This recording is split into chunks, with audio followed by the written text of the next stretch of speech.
Salutations, everybody. Welcome to the best movie-related show on the planet Earth, the John Campea Show, coming to you from right here on my YouTube channel. I'm, of course, your host, John Campea. It's an awesome honor and privilege, as it is every day, to have you, my international friends, joining me as we talk about our favorite things in the world, movies and movie news, a little bit of television, a few other things here and there as well. And joining me here today, talking about the little things here and there as well, is Mr. Robert Meyer Burnett is here. Robert, how you doing, sir? Well, John, it's just great to be here reading reviews of the Watchmen TV series, something I thought would never happen. Wow.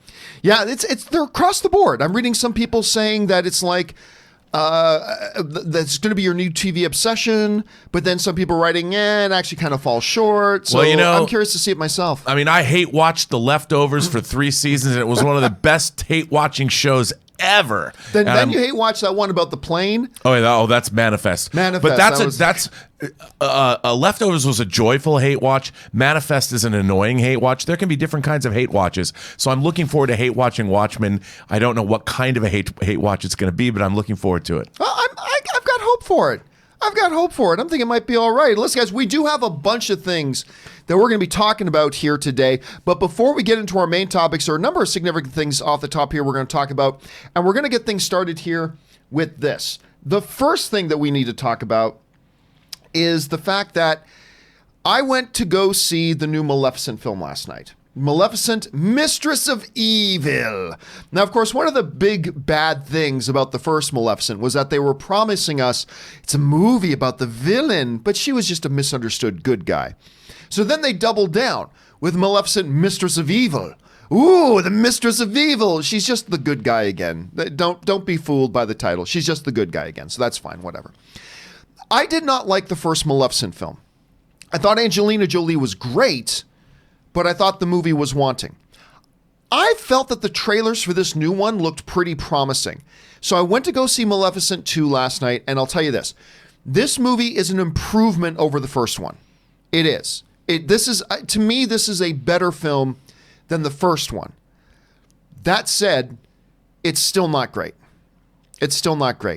And there's a couple things here. First, and without giving any spoilers away, the first thing I'm going to say is this. Again, Angelina Jolie is great. And the character of Maleficent is great.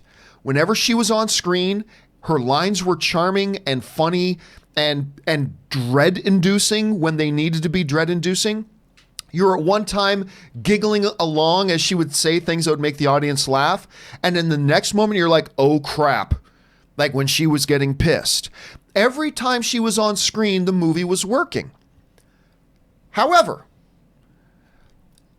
there's a lot less Angelina Jolie in this movie than you might think. Don't get me wrong. I'm not saying she was a glorified cameo. I'm not saying she's hardly in the movie at all. I'm not saying that. But what I'm saying is, considering the name of the movie is Maleficent, Mistress of Evil, and the poster is just Maleficent's face, and the trailer's all Maleficent, you would think there'd be a little bit more Maleficent in the film. And there's not. I'd say almost half the movie she's not in. Almost half the movie. The other half of the movie focuses on Elle Fanning, who is also very good, don't get me wrong. But this movie's heartbeat is when Angelina Jolie's on screen. And her absence from the movie, at least from significant chunks of the movie, I believe was detrimental to the movie overall. The other thing I would say is this. They tried to do some really interesting story things. The problem is, with a movie that's clocking in at under 2 hours, they should have done one of two things. And I put this up on my Twitter this morning. They should have done one of two things. They either, number one, should have simplified and reduced the number of little story arcs they threw in there. The number of plot devices. They threw some good ones in there, but they either should have reduced the number of them or simplified them a bit or added about another 20 minutes to the movie. Now, I'm usually the guy that's going, this movie's too long, but this was a movie, if you wanted to do all the things you did in the movie, you should have tacked on another 20 minutes, or you should have simplified things and reduced some of the story elements, because I think one of the consequences was we get these really neat ideas introduced in the movie, and they're not fleshed out at all.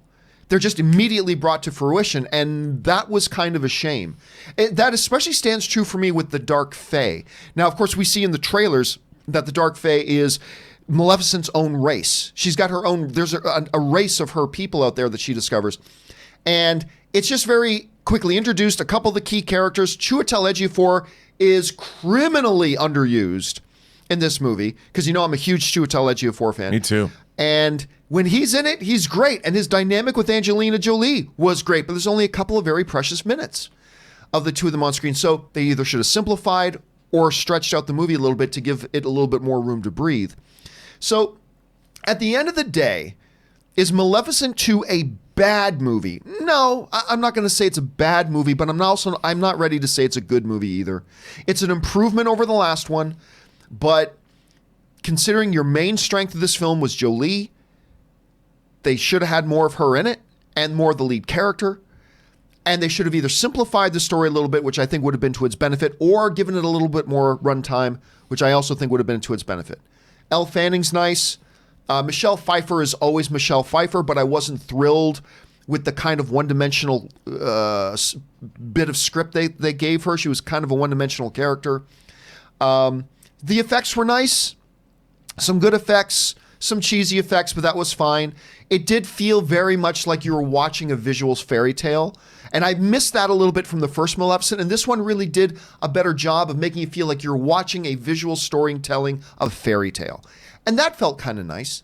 But again, can't say it's a good movie. I wouldn't say you're wasting your time if you go out to see it. And if you enjoyed the first Maleficent, I think you'll enjoy this one even a little bit more. But to me, an improvement, but it just still kind of fell short.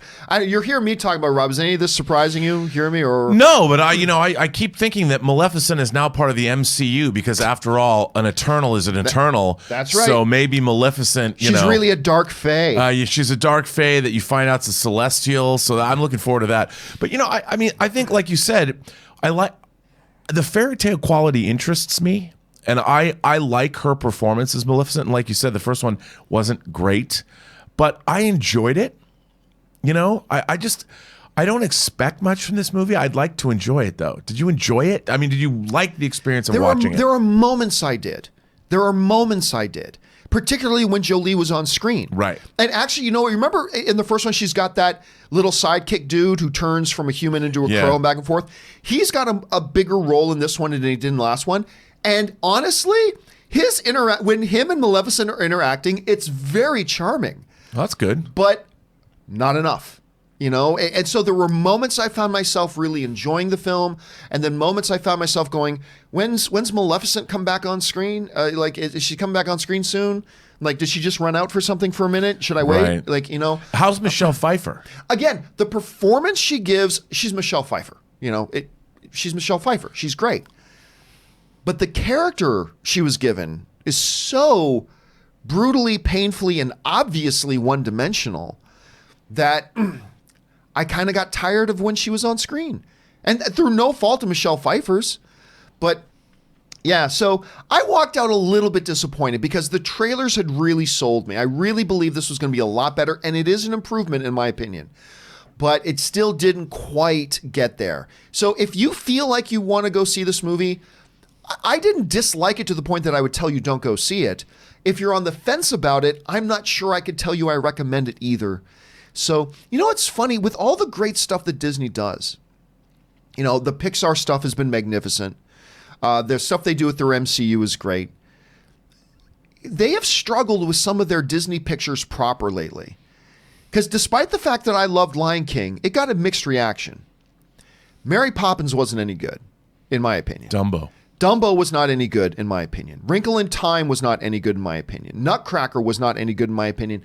And now Maleficent, they struggle a little bit out of the gate again. So, but again, not bad. Why do you think that is? I don't know. I can only attribute it to maybe they need a new head, because I keep forgetting the name of the Disney Pictures head guy, like their version of Kevin Feige and Kathleen Kennedy and the new guy who's running Disney Animation, the new girl who's running Pixar. I forget his name, but I feel like maybe they need some new leadership there, because that division is not doing strong then again, they did just put out Aladdin, right? And Aladdin was great, so I'll give them that. But anyway, guys, question is, what do you think? Like, where have your expectations for Maleficent be? Does my review kind of line up with what you're expecting? Are you surprised? What do you guys think? Jump down to the comment section below and let me know your thoughts. All right. With that down, let's move to this next off-the-top topic. AMC theaters has been kind of killing it lately. I have mixed feelings about AMC theaters. I loved working with the company, but their HR department is a bunch of demonic baboons. But that besides the point. I want to see demonic baboons. They're demonic baboons. There's a movie you got to make right now. Demonic baboons. Their AMC Prime theaters, their Dolby AMC Prime theaters are my favorite movie-going experience right now. I love what they're doing there. Their A-list is the best thing in movie going right now. AMC A-list. Regal's got a really good plan too. Alamo Drafthouse is coming out with a really good plan as well. But A-list is the best plan that's out there. They are killing it. Well, little bit of news came out that I had heard whispers of, but I didn't really know if it was true. But now it's official. AMC is not only now going to be in the theatrical exhibition business. AMC Theater's starting their own streaming service. What? They are starting their own streaming service where you can buy and rent movies after they're done their theatrical run, just like everywhere else. Here's the report that comes out of Variety.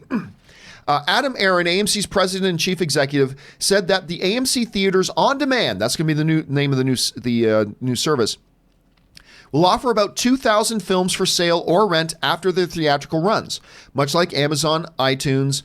Now, but where are they going to actually have a good selection? Well, Disney, Warner, Universal, Sony, and Paramount have already made deals with AMC for their new catalog for their streaming service. And their new release movies to be available through the new service with pricing between $3 to $5.99 for rental, pretty standard, and $9.99 to $19.99 to buy. Again, pretty standard. This to me is fascinating, and it gives me one bit of worry and 1 point of brilliance. On the point of brilliance, this is where it's brilliant for AMC. It's brilliant for AMC because now AMC is a movie company. They're no longer going to just be a first-run theatrical exhibition company. They want to become your start point to end point experience for movies. You want to see them when they're first released, come to the AMC theater. You want to watch them once they're done their theatrical release, hop on your AMC app, and apparently they're going to build it into their AMC app, which already has millions of users. So that's kind of brilliant. And you're going to do all this, you're going to be a part of it. It does just kind of make sense. They are a movie exhibition company. Why not, in this new digital age, stretch beyond just the theater walls and go beyond as well? It's a good move for them. For the studios, it's also a good move. It's never a bad idea to have more people wanting to sell your stuff. So getting AMC is only going to make the studios more money, one way or the other. So that's a good move for them as well. Here's the part that makes me worry a little bit, Rob, when I think about this. One of the constant points of struggle between the movie theaters and the studios, for as long as I can remember, has been the length of the theatrical window. How long, if you want to put a movie on an AMC screen, you as a studio have to guarantee us that you will not put out this movie on streaming or home video or Blu-ray for a minimum of 90 days or 3 months, or whatever the specific number is. It's roughly about 90 days. Roughly. From the day it premieres to the day you put it on video, you got to give us that 3-month window. Okay? That's essential to the theater existing. The theaters need to have that window. It's essential, and that's where the studios make most of their money. My fear here, Rob, and I have nothing to back this up with, it's just a fear.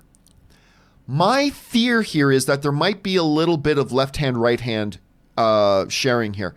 I'm a little bit worried, and again, no facts here to support this. I'm just afraid that a part of this deal is AMC agreeing with the studios, we'll shorten the theatrical window.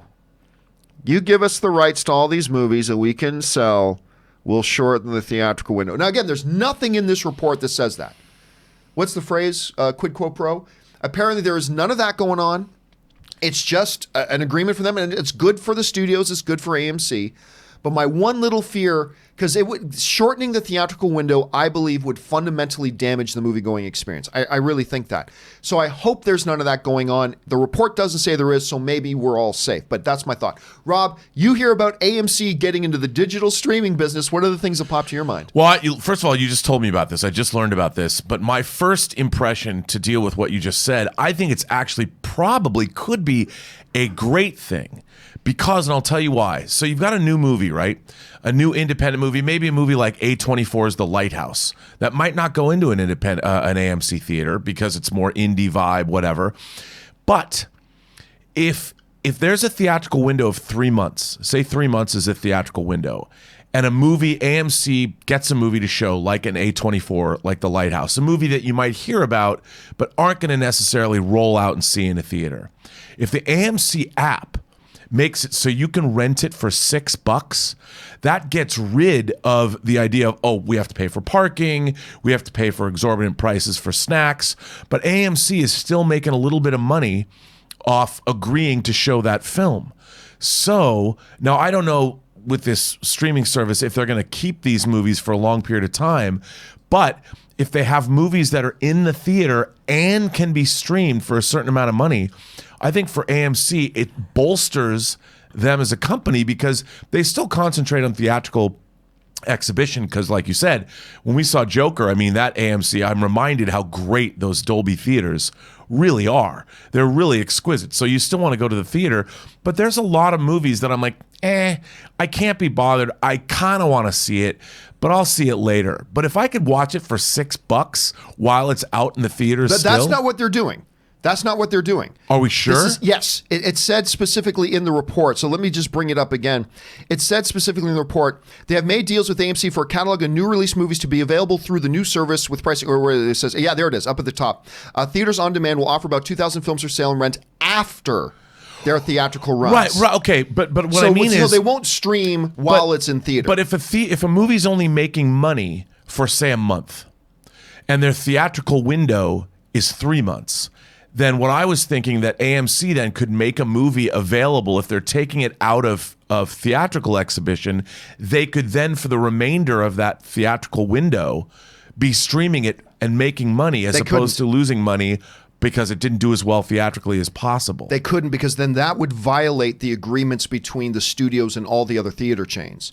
Remember, the theater chains, they have like, you can't put this up. You can't put this on Blu-ray streaming anywhere for the theatrical window 3 months. If they suddenly let AMC, after 1 month AMC can stream, I'd be curious. Would violate all the other deals. I'd be curious. I'll be curious then if that's the case, then no. But I mean, I could see ultimately somehow it's going to be able to benefit. What I want to see is the movies benefited. I want to see lower budget indie movies benefiting from this because it's too expensive now. As somebody who's producing a low budget indie that's probably not going to ever see the projector bulb of an AMC theater, these kinds of deals can possibly make it better for independent filmmakers or filmmakers that have movies that they can't afford the marketing budgets of major studios and somehow make it work with a distributor like AMC. Because what if you're an indie guy and can you make a one-off deal with AMC for your movie?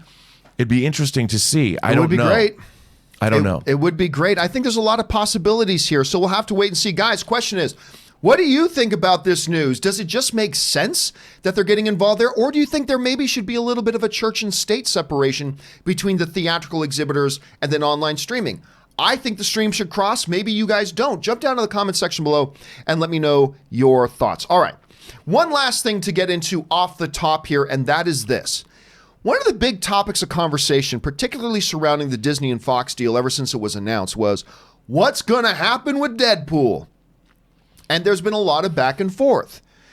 Some people thought that Deadpool would be rated PG. Some people thought it would be rated R. Some people thought Deadpool would be brought into the MCU. Some people thought it might be kept outside of the MCU. Now, I've been very clear.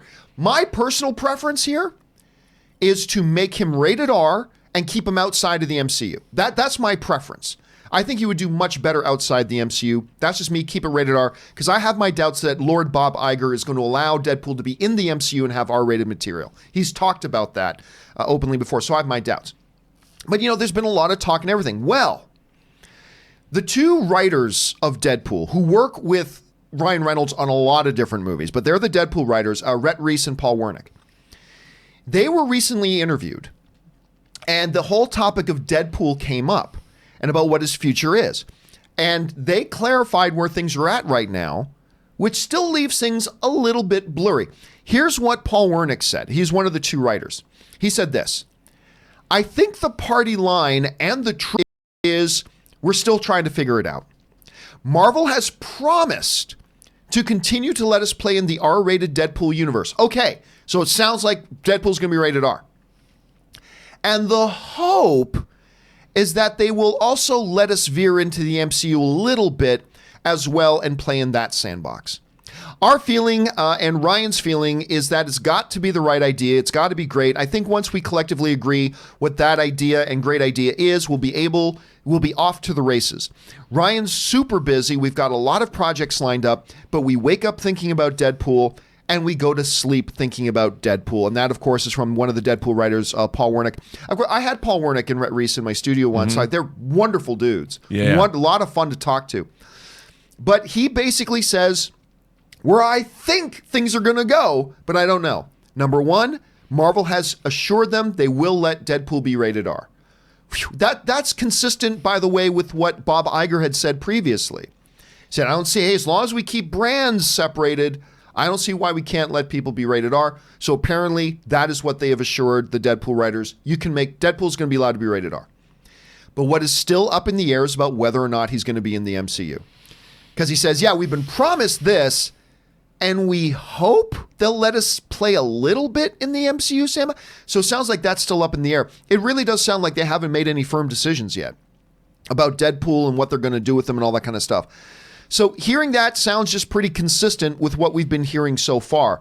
Rob, I'm still the guy who hopes, number one, they keep him rated R, and number two, keep him out of the MCU. It'll just be cleaner. You give him a lot more freedom. He can do a lot more stuff if he's separate from the MCU. That's my thought. Other people disagree, which is cool. Where are you on this, and what do you make of Paul Wernick's comments? Well, I've quite enjoyed the Deadpool movies, both of them. Upon further reflection, I like Deadpool more the more I've seen Deadpool 2 more the more that I've seen it. I love Deadpool 2. Yeah, and look, I don't know if they should cross the streams into the MCU with Deadpool unless they have a really good idea, because I think part of the appeal of Deadpool is that they do break the fourth wall, and like you pointed out, even the X-Men that they've depicted, Negasonic Teenage Warhead and Colossus, Colossus, that it's kind of their own thing. And I like that. I mean, the way they crossed over with all the X-Men characters in the last movie when they opened a door and they were all there, that I could see. But I don't know if I want to have that sort of anarchy brought into the MCU. But then again, if you're making a movie called Doctor Strange in the Multiverse of Madness, there's a way, I mean, something like that. I could see Deadpool crossing over in that way, like a Scarlet Witch, WandaVision way or something. It could be, I mean, I leave it up to them. I think with the writers, they'll come up with something great. I like hearing that they say that we need an idea that's great. They're thinking about, they don't just need cash in. They're like, look, we know that we have to have a good story with our great characters before we worry about the MCU or any of that stuff. And that's what I love to hear. Right. And it's going to be interesting to see where Marvel lets them go. Right. At this point. Question is, guys, what do you make of the Deadpool writers' comments, and what do you kind of hope they end up with? It might be the same as mine, might be the opposite of mine. Maybe you want him PG-13 in the MCU. Maybe you want him R in the MCU. Maybe you want him in the MCU and maybe rated G. I don't know. Whatever you guys think. Jump down to the comment section below and let us know your thoughts. All right, guys. With all that stuff down and out of the way, let's now move on to our main topics today. How do we select our main topics here in the John Campea Show? It's really rather simple. You see, you guys come up with them by simply going over to www.thejohncampeashow.com/contact. Once you guys get there, you're going to see a form. Fill out the form with your topic or question, hit submit, and then maybe, just maybe, you might see your topic or question featured here on The John Campea Show. With that down, let's get on to our first main topic today. And our first main topic today gets sent in to us by Toby, who writes, "Hey, John, how you doing? So I just saw the Jungle Cruise trailer, and not gonna lie, it seems fun. But I do keep wondering, Dwayne Johnson always seems to be the same character in every movie he's in. Like he basically has his own genre at this point. I don't particularly mind, but do you think this is a good or a bad thing? Rob, it's a good question. We're seeing Dwayne "The Rock" Johnson a lot of stuff. Oftentimes it feels like it's the same guy. Is he always the same guy, and is that a good or a bad thing for somebody like him? You know what, John, I got to tell you, I thought this Jungle Cruise trailer was delightful, you know, and I really like the chemistry that he has with Emily Blunt. Emily Blunt? Oh yeah, she's great. And I thought she was awesome. I like the period feel of it. It really captured, dare I say it, that first Pirates of the Caribbean feel to me.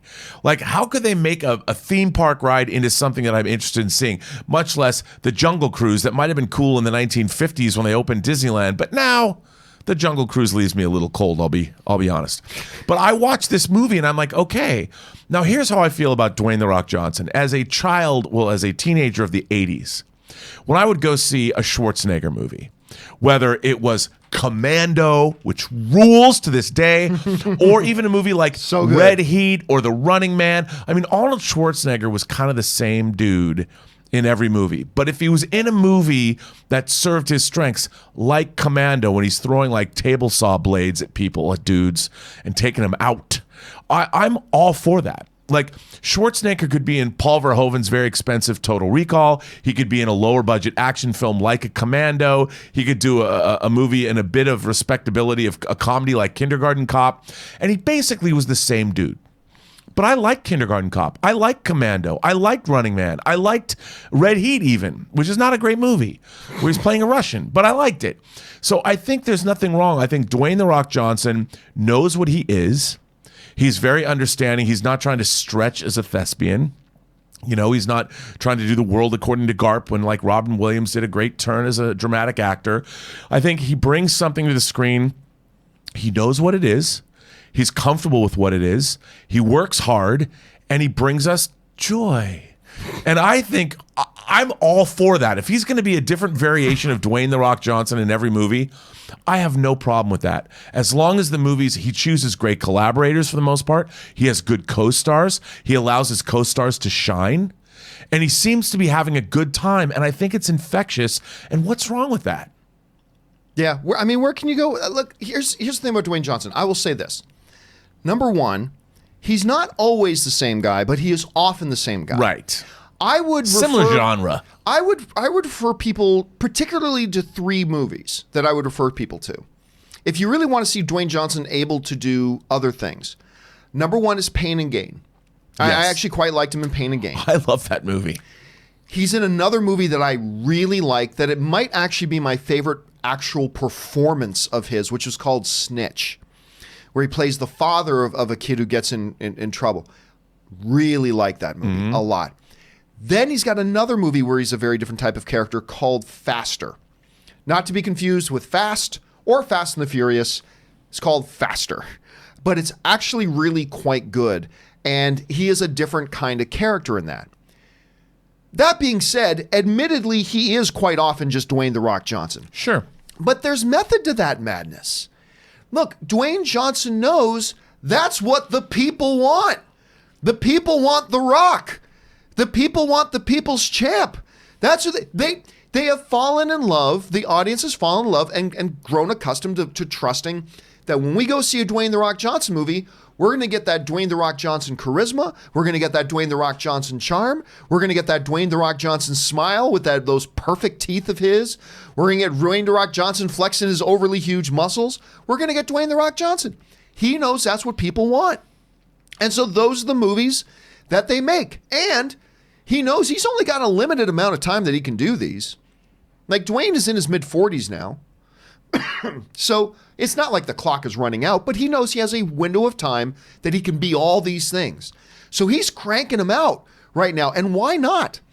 So I agree that it does feel like when I see a trailer for Jungle Cruise, it's Dwayne "The Rock" Johnson again. It's the same character that he's in Fast and the Furious, the same character that he's in San Andreas. It's the same character that he's in the Skyscraper on Fire one, whatever that was called.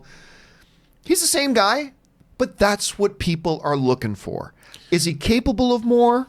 Yeah, he's shown he's capable of a bit more, but it's what do you say, Rob? It ain't show friends. It's show business. That's Bob Sugar and Jerry Maguire.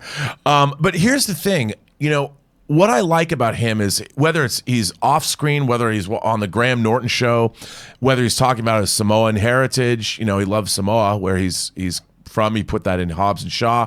Everything about him, I just like this dude. Yeah. Like you said, he's the people's champ. And what's wrong?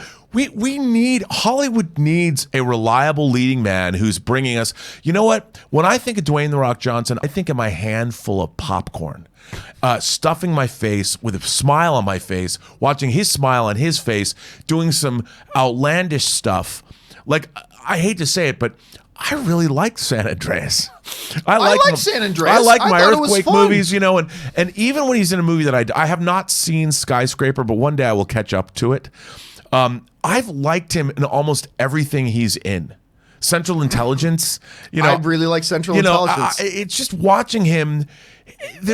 Hollywood needs him. There's nothing wrong with genre programmers, and if Dwayne "The Rock" Johnson is his own genre, so be it. Dude, I'll tell you what. And he is as nice in person as you might imagine. The first time I met him, I went to go interview him for, what was it? It was his G.I. Joe movie. And my wife and Ray, her brother, who does the graphics for the show, lifelong wrestling fans. So they pulled out one of the original Rocky Maivia, Dwayne "The Rock" Johnson wrestling t-shirts, and that they had buried away. And I wore it to the interview. And I walked into the interview, he's like, he stands up, where did you get that? And he's like, and then we just sat down and chatted for a while. He was great. And I asked him a question. I'll never forget this. I asked him a question. I said, hey, listen, this was while the cameras were rolling. And I said, there is something about you as a performer that audiences just gravitate to, particularly when it comes to these action movies. People trust that when they go see Dwayne "The Rock" Johnson in movies, they're going to have a good time. Why do you think that is? He stops, he smiles for a second, then he gets a serious face. Let me tell you what it is that makes me great. And he goes on, and then the second time I got to meet him, I was in Las Vegas, and they invited me to go and talk. He was in Vegas as well, to go and talk to him about this new. They wanted to show some clips and talk a little bit about this new project he had going out, right? And I was supposed to meet him at his hotel at like 9 a.m. So I get there about 8:30. I'm just sitting in the hotel lobby. And all of a sudden, the doors to the hotel, main lobby, and in walks Dwayne "The Rock" Johnson in shorts and a tank top, obviously just coming from his like 6 a.m. workout. Because he does. He works out like 2 to 3 hours every morning. He goes 6 a.m. workout. He comes walking in and sees me, chat for a bit. He's just talking about his workout and how much. I mean, he's personable, he's charming, and I think that really comes across on screen, and people just feel like they want to go and hang out with The Rock when he's doing a movie, and that's why he keeps playing The Rock, I think. So, I don't know. We'll see where he goes as he gets older. He might want to evolve, but I think there have been a couple other movies to show he can evolve. What do you guys think about that? Is Dwayne Johnson always just Dwayne Johnson? And is that a good or a bad thing? Leave me your thoughts. Jump down to the comment section below and leave your thoughts there. All right. With that down, let's move on to main topic number 2. And our second main topic today gets sent in to us by Big Wave, who writes, hey, John. I was looking at some long-term tracking numbers and saw that Frozen 2 is tracking for a $125 million opening via Box Office Pro. Actually, the numbers on Box Office Pro say it's anywhere between 115 and 145, which is actually a pretty big window. Anyway, which is more than double the opening of the first Frozen. So, just how big can this movie be? If it has great reviews across the board, unlike Lion King, it doesn't seem all that crazy to think it could reclaim the top spot of highest grossing animated film with tracking like this. What do you think? Rob, we see numbers like this.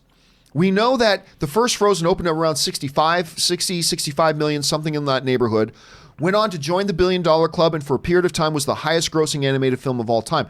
They're tracking this one to open to double or more than that one.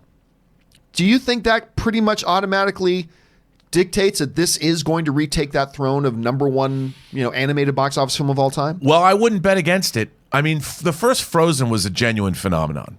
I mean, it was a huge runaway success. It influenced. I would imagine there's going to be a whole legion of girls that grow up and when they have families name their first son Olaf. I swear to God. And I think that's a good thing. And if this movie is good, if it has to be good, of course, I think this movie is going to be another $1 billion grossing Disney film, and I could see it taking that top spot easily if it's good.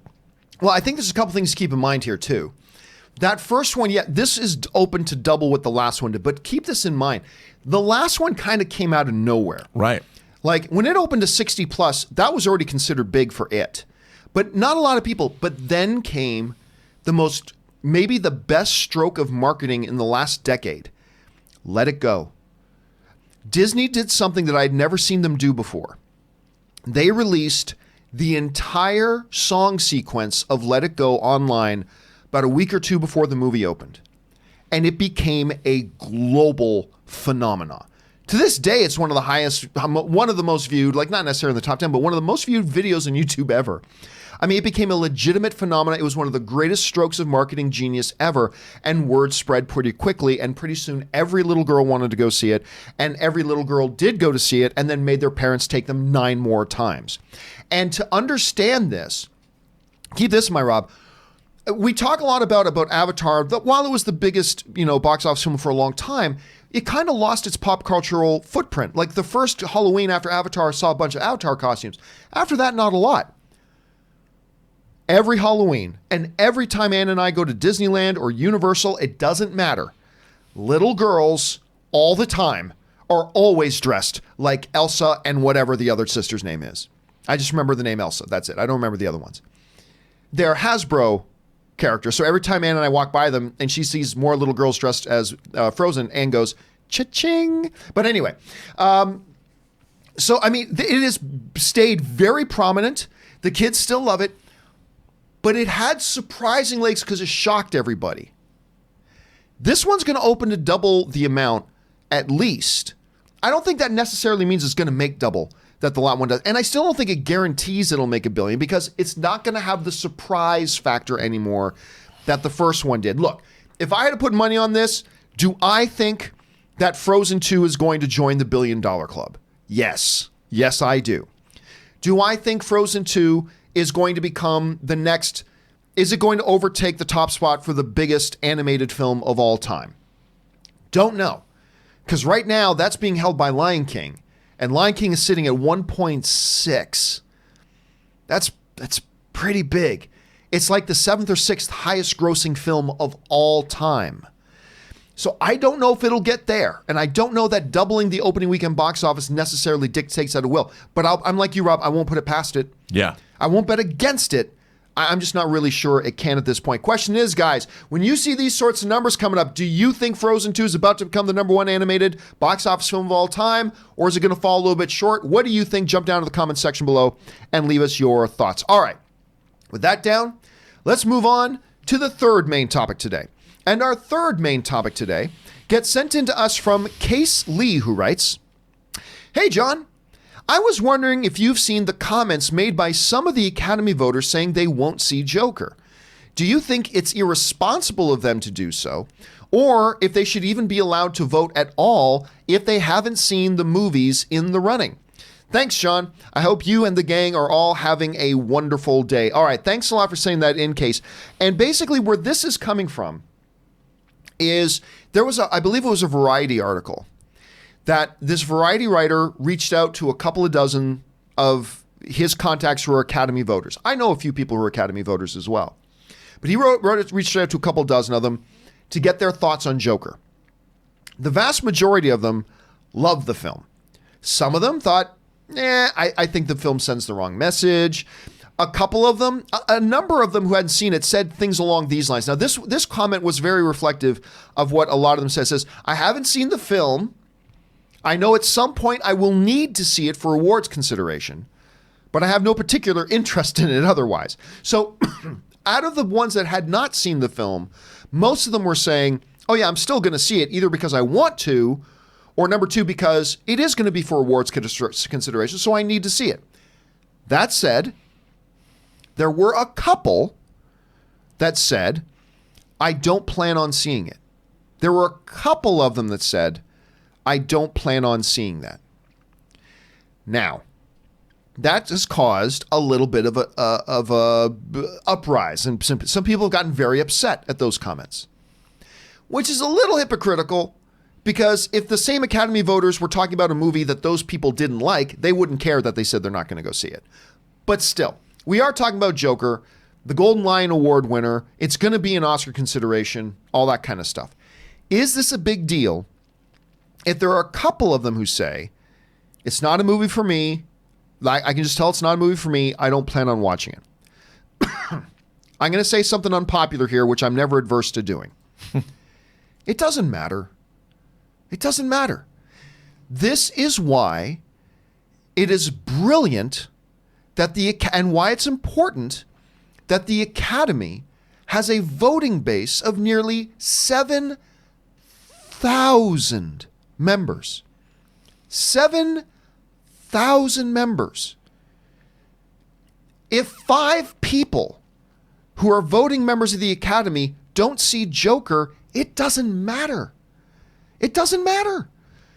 Statistically speaking, that is a percentage of the voters. And therein lies one of the brilliant things about the Academy, is that you're always going to get a few people here and there that have bad motivations, lazy viewing attitudes, whatever the case may be. You're always going to get a certain percentage. But the fact of the matter is, because the voting base is 7,000 people strong, those few people, those 5 people that say they haven't and probably won't see Joker, become irrelevant.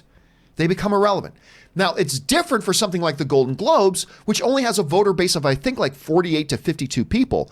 If 5 people on the Golden Globes don't see it, well, that's 10% of the voting base. That's a huge deal. With the Academy, not so much.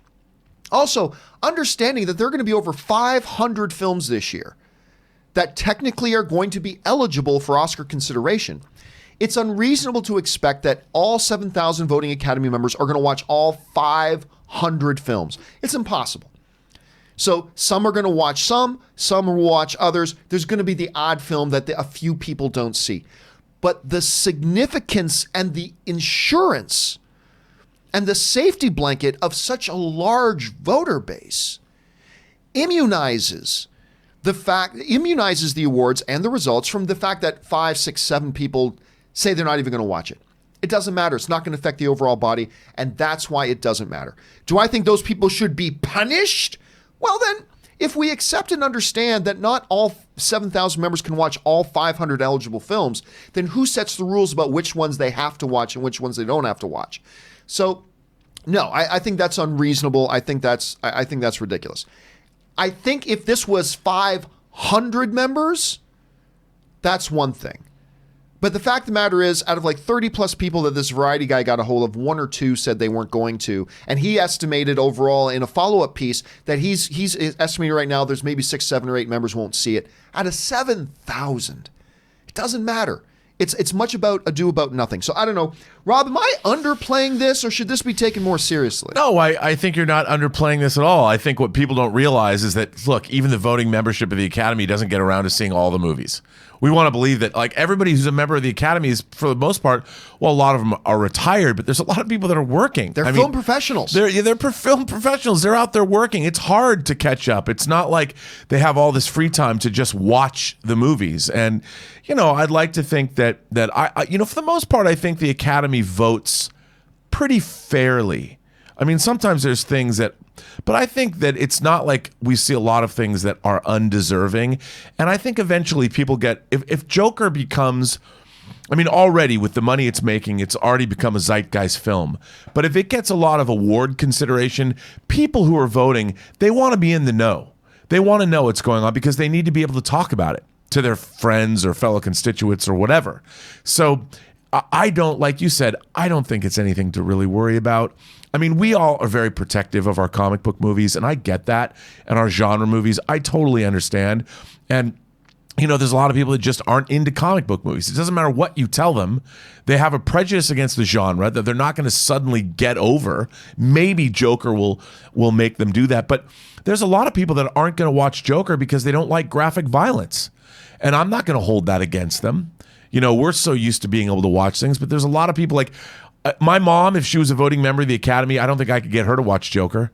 I wouldn't want my mom to watch Joker. It would really disturb her. So does that mean she shouldn't be voting? Well, perhaps not. But I'm saying if she was a member of the Academy, she obviously would love movies. She'd work in movies. But if she doesn't like to watch violence, then she's not going to watch it. And I bet there's more than 8 people in the Academy that feel that way. Yeah. And the bottom line here, too, is this. If Joker does not end up getting a Best Picture nomination, which at this point I think it should, but I haven't seen every movie yet. But if it doesn't, it won't be because 12 people out of a 7,000 voting base didn't see Joker. Right. So that's the bottom line. If the number was 500 or, okay, then there's some cause for concern, but I don't think it's an issue. Guys, what do you think about that? Do you think it's a real serious issue? Do you think it's much ado about nothing? How do you see it? Jump into the comment section below and let us know your thoughts. All right, that down. Let's now move on to our 4th main topic today. And our 4th main topic today gets sent in to us by Michael Callahan, who writes, "So I just saw that Zoe Kravitz has been officially cast as Catwoman in the new Batman film. I'm not exactly sure how I feel about it, considering I've only ever seen her in the Divergent films and Fantastic Beasts, but I'm sure she will do a solid job. Just wanted to get your take on it. What do you think of this news? Thanks and love the show." All right, thanks for sending that in, Michael. And yup, it's not rumor, speculation, it's official. Zoe Kravitz is now our Catwoman. Now, it should be mentioned that there was some rumors about this happening a couple weeks ago. Now, at the time, what we said was, hey, it might be true, but until it comes from something verified, we're not going to worry about it. We're not going to talk about it so much. Now it is. It's a good thing because 19 out of 20 times it turns out to be bullshit, but we say, hey, when it gets verified, we'll talk about it. It's now verified.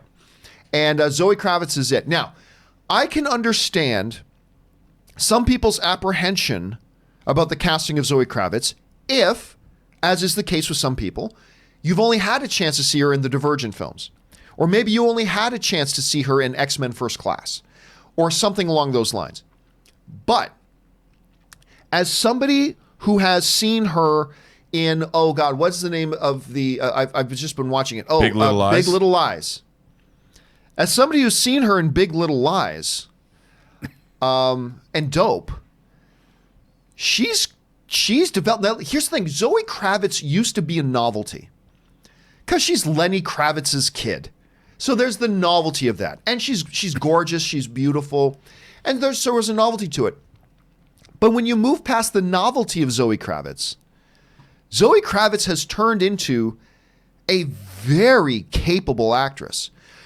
Going back to Big Little Lies, she is on screen with Meryl Streep. She is on screen with Nicole Kidman.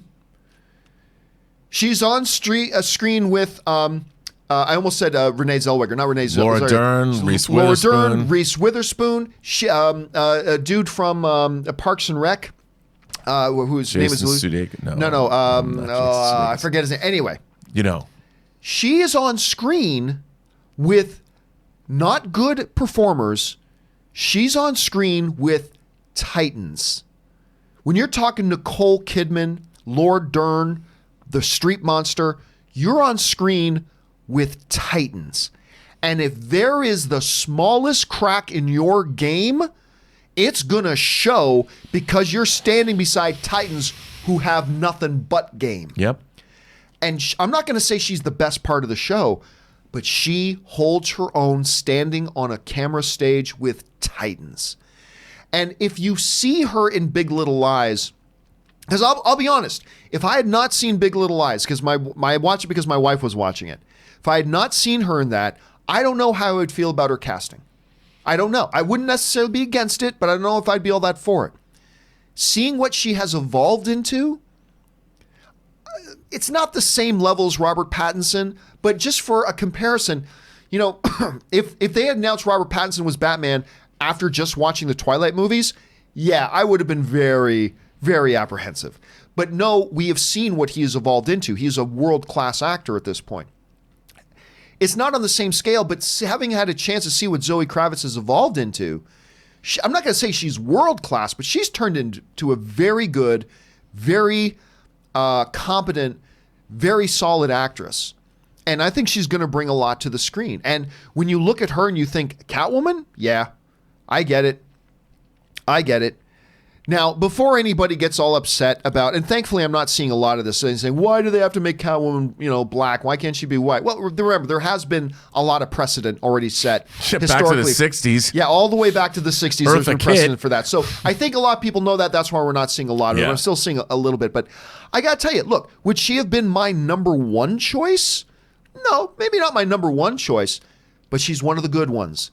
And this is just another win for Matt Reeves' Batman.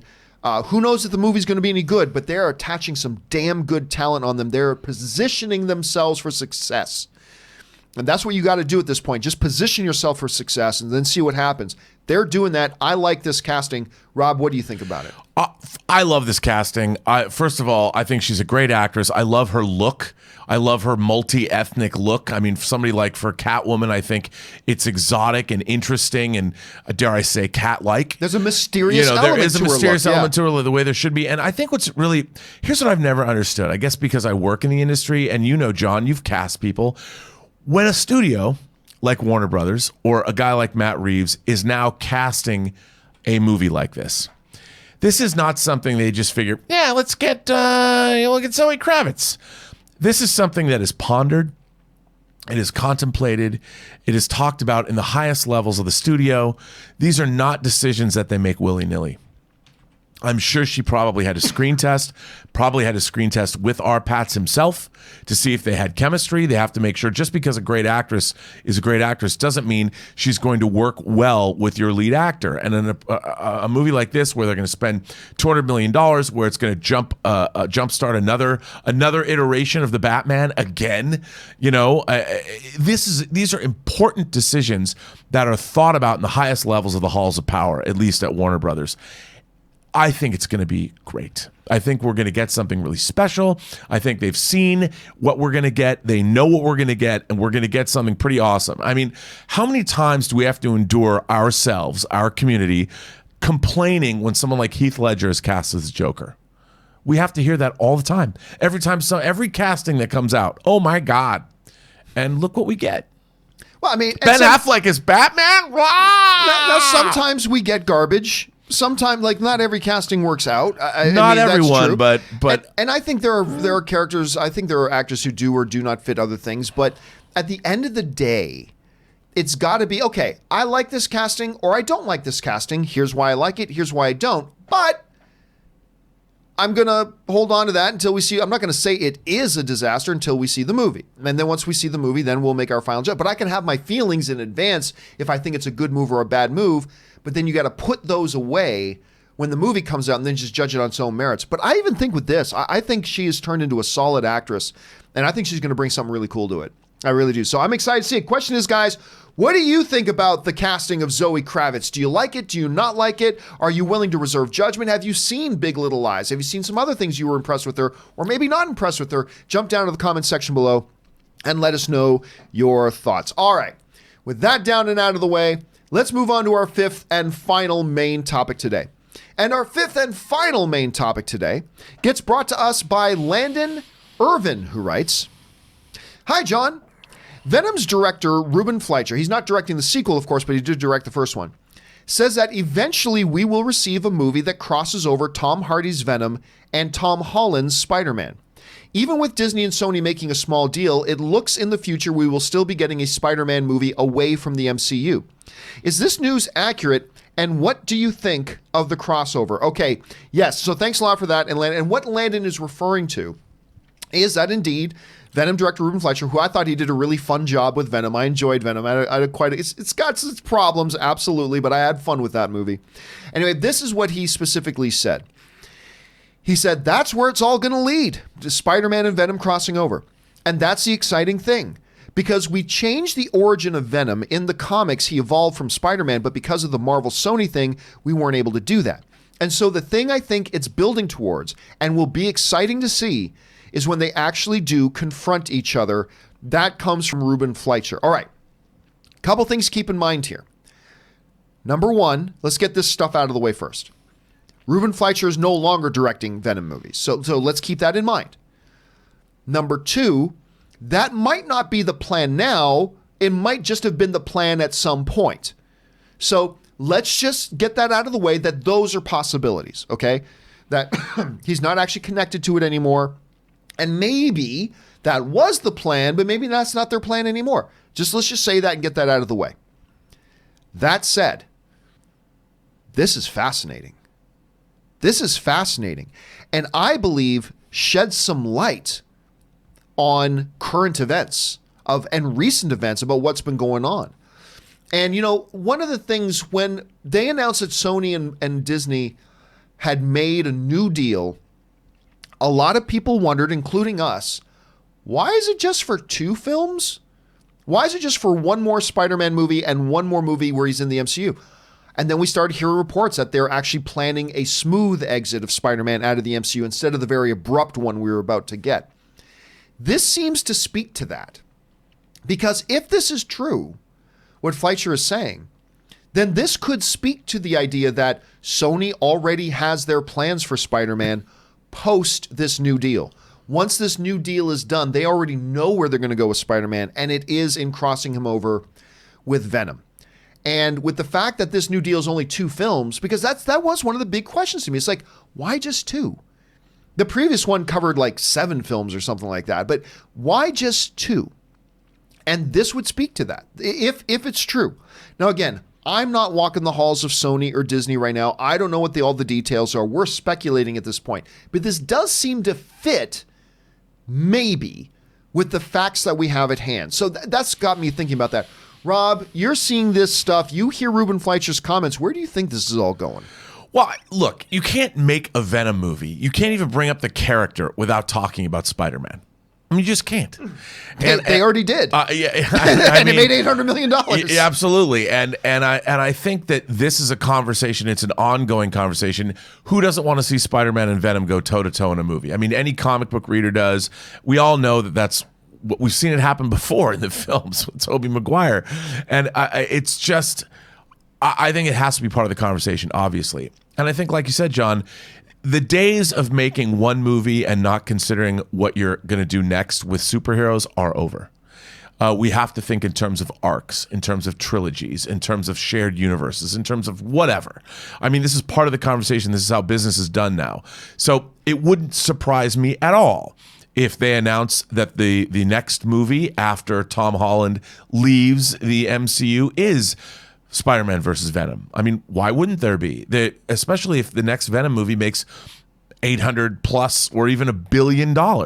It makes sense. You've got your two literal $1 billion heavyweights who are going to go toe-to-toe in a movie. Who's not going to go see that? So I think that it's absolutely what people want to see. It's absolutely, I think, what they're going to move towards. If, of course, Disney doesn't buy Spider-Man outright, as some people are saying on the web. But who knows? I mean, of course Sony is thinking about making a Venom versus Spider-Man movie. I think that's like, and if they're not, they're dumb. Yeah, and I don't think this Disney buying. I don't buy that story. I mean, anything is possible. Anything is possible. It's within the realm of possibility. But I don't buy it for a couple of reasons. Number one, Sony ain't selling. Sure, Sony ain't selling. Number two, Disney ain't a buyer right now. Disney just literally spent half of their net worth, $71 billion, on buying Fox. Yep. And you know what the price tag will be on? You know what the price tag Sony would set to sell Spider-Man? It ain't going to be $4 billion. Mm-mm. It might be as high as $6 billion for one character. I just don't think it's possible. I don't think it's, but you never know. We live in a reality now, Rob, where crazy things are happening. Crazy things are happening, dude. Well, and if you look at the movies that Spider-Man has already appeared in, including Infinity War and Endgame, is $6 billion too much? Would Infinity War and Endgame had only make $200 million if Spider-Man hadn't been in them? I don't know. Oh, come on. Don't give me this don't know. I think Spider-Man was in Endgame for 15 minutes. I know, but I think collectively it's collectively adding to the value of the MCU as a whole.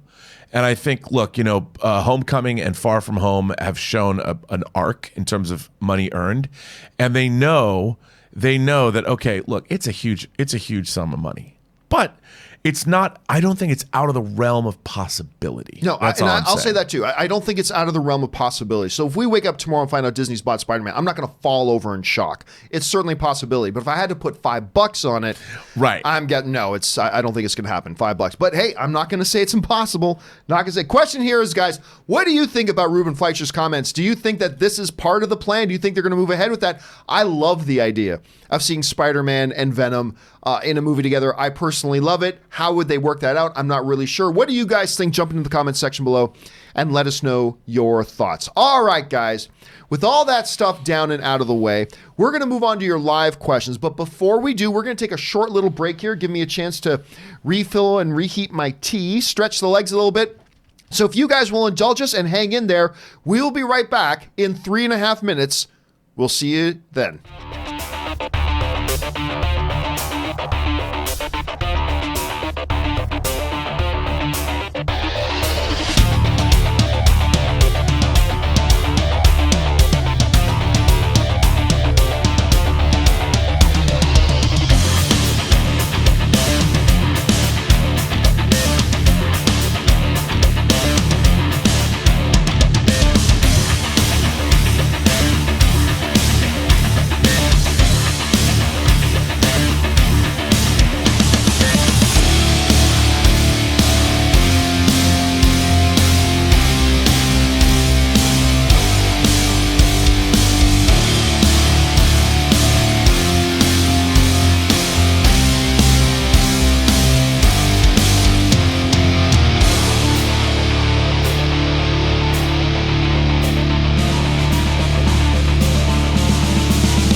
Thank you guys for your indulgence as we took a couple of minutes there just to top everything off. And now let's dive right into it. And we're going to get things started here. Where are we getting things started here?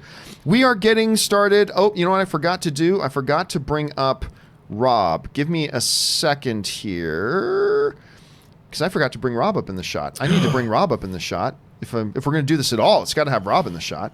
Let's try that. Does that bring Rob up in the shot? Let's see here. Do you want me to? It totally does bring Rob up. Don't. Yeah, let me get you. I forgot. This is so unprofessional. I'm off center. So unprofessional. Give me a second while I fix you up here. I didn't know if you want me to read the questions. You know what? Go ahead. Why don't you go ahead and read the first question and we'll get things rolling. Casinema Reviews says, not as much racist rambling about this casting. What do you think? I think you're absolutely right.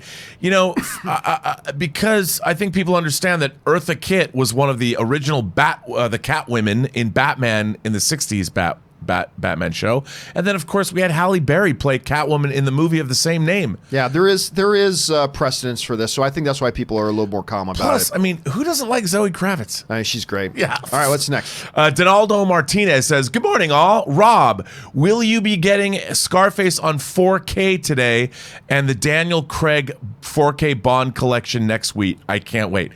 Let me think about that. Yes. Yes, I will. Yes, I will, Donaldo. How can you not want Scarface on 4K? All right, what's next? Abe 10 Alpha says, more likely Patriots 16-0 or Dolphins 0-16. I wish I could say Patriots 16-0, but the fact of the matter is they do have a couple of tough games in the latter half, including a game against the Chiefs. And that's going to be tough. The Dolphins just lost to the winless Redskins. Let me repeat that. The Dolphins just lost to the winless Redskins. I can't see them winning a game. I can't see them winning a game. So I say the more likely scenario here, unfortunately, if you're a Dolphins fan, is that the Dolphins go over. The Dolphins are going to go over. All right. Yeah. Old School 71 says, hey, Rob, did you get your copy of the 4K Scarface? Wow, that's the big topic. New interviews with Pacino, Pfeiffer, and Bauer. Listen, man, today is Tuesday. It is the day things are released. To be honest, I don't know. If it shows up from Amazon, yes, I will have it. Did you pre-order it? All the major titles I pre-ordered. Yeah. But to be honest, is it only on digital today, or is the physical media coming out? Dude, I don't know.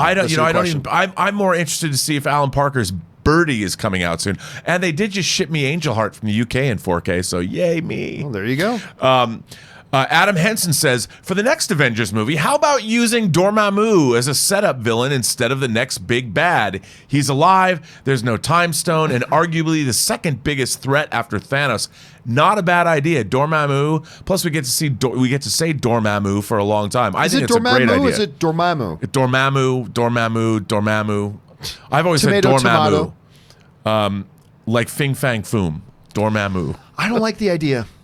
No? I don't think it's a particularly interesting character, because outside of what's going to happen? Is War Machine going to stand there and fight Dormammu? Is Captain Marvel going to sit there and fight Dormammu? Could be cool, though. Without the Time Stone, there's no interesting story there to tell. So, well, also, but the version of Dormammu in the movie was, there's been different incarnations of that character. But they've already introduced him now in the movie universe, so we've got it. So, I don't think it would be a good call, but I might be alone in that. All right, what's next? What's next is the pop culture crocheter. Yep. I love the pop culture crocheter. That's awesome. I'm not a big fan of The Rock, but I'm surprised to be excited for Jungle Cruise. Maybe it's his shtick, but it looks like it fits the movie. I totally agree.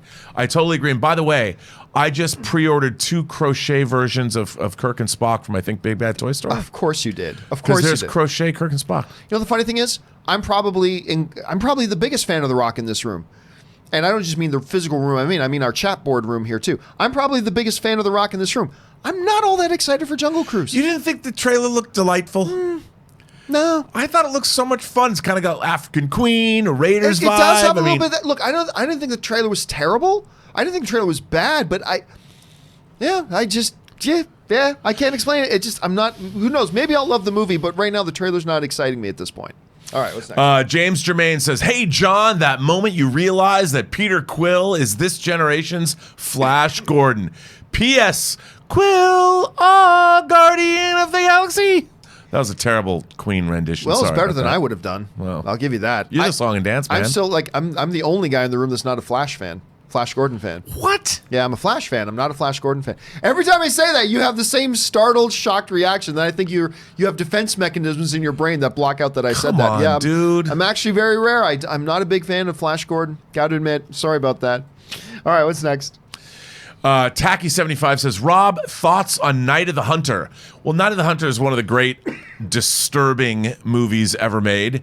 Robert Mitchum, of course, and it's he's very disturbing in it. And it's a precursor to all kinds of I think there's even a little Hannibal Lecter in that film, and I do own the Criterion Blu-ray. It's, I don't know if it's totally a Halloween movie, but it's certainly the season to watch Night of the Hunter. All right, what's next? Magic K says, when I thought Catwoman news was shocking, then the Jeremy Renner news was coming after. What sad news for their poor kid. Yeah, listen, I don't care. I try not to get into the behind-the-scenes squabble stuff right now. Look, for those who haven't heard, there's some very, very heavy he said, she said going on right now between Renner and his ex-wife. Ex-wife made claims that he's addicted to drugs and all that kind of stuff. Renner's attorney said, actually, just to prove his point, during the shooting of all of his last bunch of movies, he was taking weekly drug tests and all that kind of stuff. Never had a drug test, that his wife actually has a drug problem. This is the type of TMZ bullshit that I don't get involved in and I really don't care about. So, because I don't know these people. I don't know what's true and not true. So I don't care. I'm going to keep myself out of it. Plus, it's a custody battle. You just never know. I stay. And by the way, what does that matter to us? Yeah, I mean, look, if one person is clearly a brutal monster asshole and doing totally brutal monster asshole things, that becomes something to talk about. But I don't know the situation. I'm not in it. I don't know who's telling the truth and who's not. So I'm just keeping out of it. I'm keeping out, which is, I think, what most responsible people should do until we get a clearer picture. So until then, I'm not really worried about it. All right, what's next? Raymond Verrata says, please don't promote Abominable. BBC reports the Chinese studio inserted a map of China's false claims over the seas near Vietnam and the Philippines. Again, I don't care. I don't care. Have you heard about this, Rob? I have. And here's the thing. Somebody's mad about a false map that's in a movie about an abominable snowman. Yeah, a map that is just seen for a second, that nobody cares about, nobody looked at unless you live in Vietnam, nobody cares about. And if you think for a second that China, if this is true, and it was done on purpose, if you think anybody on the planet cares, like, wait a minute, well, I saw a movie called Abominable that said that China, that property, that water belonged to China. That must be, nobody cares. Well, we should be, I want to just say, we should be mindful about international relations and international waters and the South China Sea. And China is exploiting the South China Sea. But then again, the United States exploits plenty of things too. This is not, the movie is wishful thinking on everyone's part. So if they insert a map, they want it to be wishful thinking, great. It's an animated movie about a magical Bigfoot and with some map that's on some wall in the background that nobody on the planet is paying attention to. Nobody cares. I simply don't care. I do not care. I'm not, look, it's not like the movie came out and say, man, we got to save this abominable snowman from the evil clutches of the demonic Vietnamese. And okay, that's different, but I'm not going to get worked up about this, and I'm not going to boycott some movie because somebody slipped in a map on something. I just don't care. You're not going to make me care. I don't care. Anyway, what's next? Nosferatu says, oh, you mean this gate key? Oh, do you know where that's from? I don't. Oh, you mean this gate key? It's Princess Bride. Course. When Andre is like, oh, you mean this gate key? Yes, one of the great lines, one of the great moments. I love that movie, and I love that line. Came out on Blu-ray from Criterion this year, too. There you go. All right, what's next? Faye Haberfeld says, Jexy is one of the worst films I've seen in the past decade. Horrible screenplay. I wouldn't recommend it to my worst enemy. You know, that's too bad, because I was planning on going to see it. Me too. I remember I was going to go see it the other night, and I was doing like one of my Thoughts on Walks videos, So I walk down to downtown Burbank, sit down at an outside patio. It's a hookah bar. There's a outdoor hookah lounge in Burbank. And I sit down outside, enjoy the weather, do my work. And then the plan was to then walk over to the theater, which is just around the corner, to go watch Jexy. But as it turns out, like this hookah lounge also has like tons of TVs all over the place. The Patriots were playing. And I'm like, oh, I totally forgot they're playing tonight. I'm like, well, screw that movie. I'm sitting here watching the Patriots play. And I never got around to it. Sounds like it might be a good thing that I skipped it. So, but I'm still going to see it. I'm still going to see it, but not surprised to hear that review. Not surprised at all. Faye Haberfeld goes on and says, Jojo Rabbit and The Lighthouse come out this weekend in L.A. When do you plan on seeing them? This weekend. I want to go for that double feature. Yeah, I'm going to go to see one on Thursday night. I'm not quite sure which one. I'm going to go see one on Thursday, and then one probably on a matinee on Friday is what I'm going to see. I'm looking forward to both of these very, and then we talked about much. That Lighthouse screening where the cast and crew yeah, or the actually, director. Rob and I are both talking about maybe going. There's a screening in Los Angeles for those of you who live in L.A. at the ArcLight Cinema Dome on Saturday of Lighthouse, and if you buy tickets after the screening, who is Eggers? Is that the director? Yeah. Eggers, Willem Dafoe, and Robert Pattinson are doing a Q&A after the screening. I'm seriously thinking about going to that because that sounds like it's going to be a lot of fun. Anyway, so that might be my second viewing of it. We'll have to wait and see.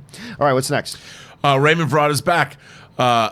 Samara Weaving just cast as Scarlet in Snake Eyes. Ooh. I saw that. Shawing. Gosh, seriously, I've never even heard of this girl until Ready or Not, in which everybody thought she was Margot Robbie. But she was great in Ready or Not.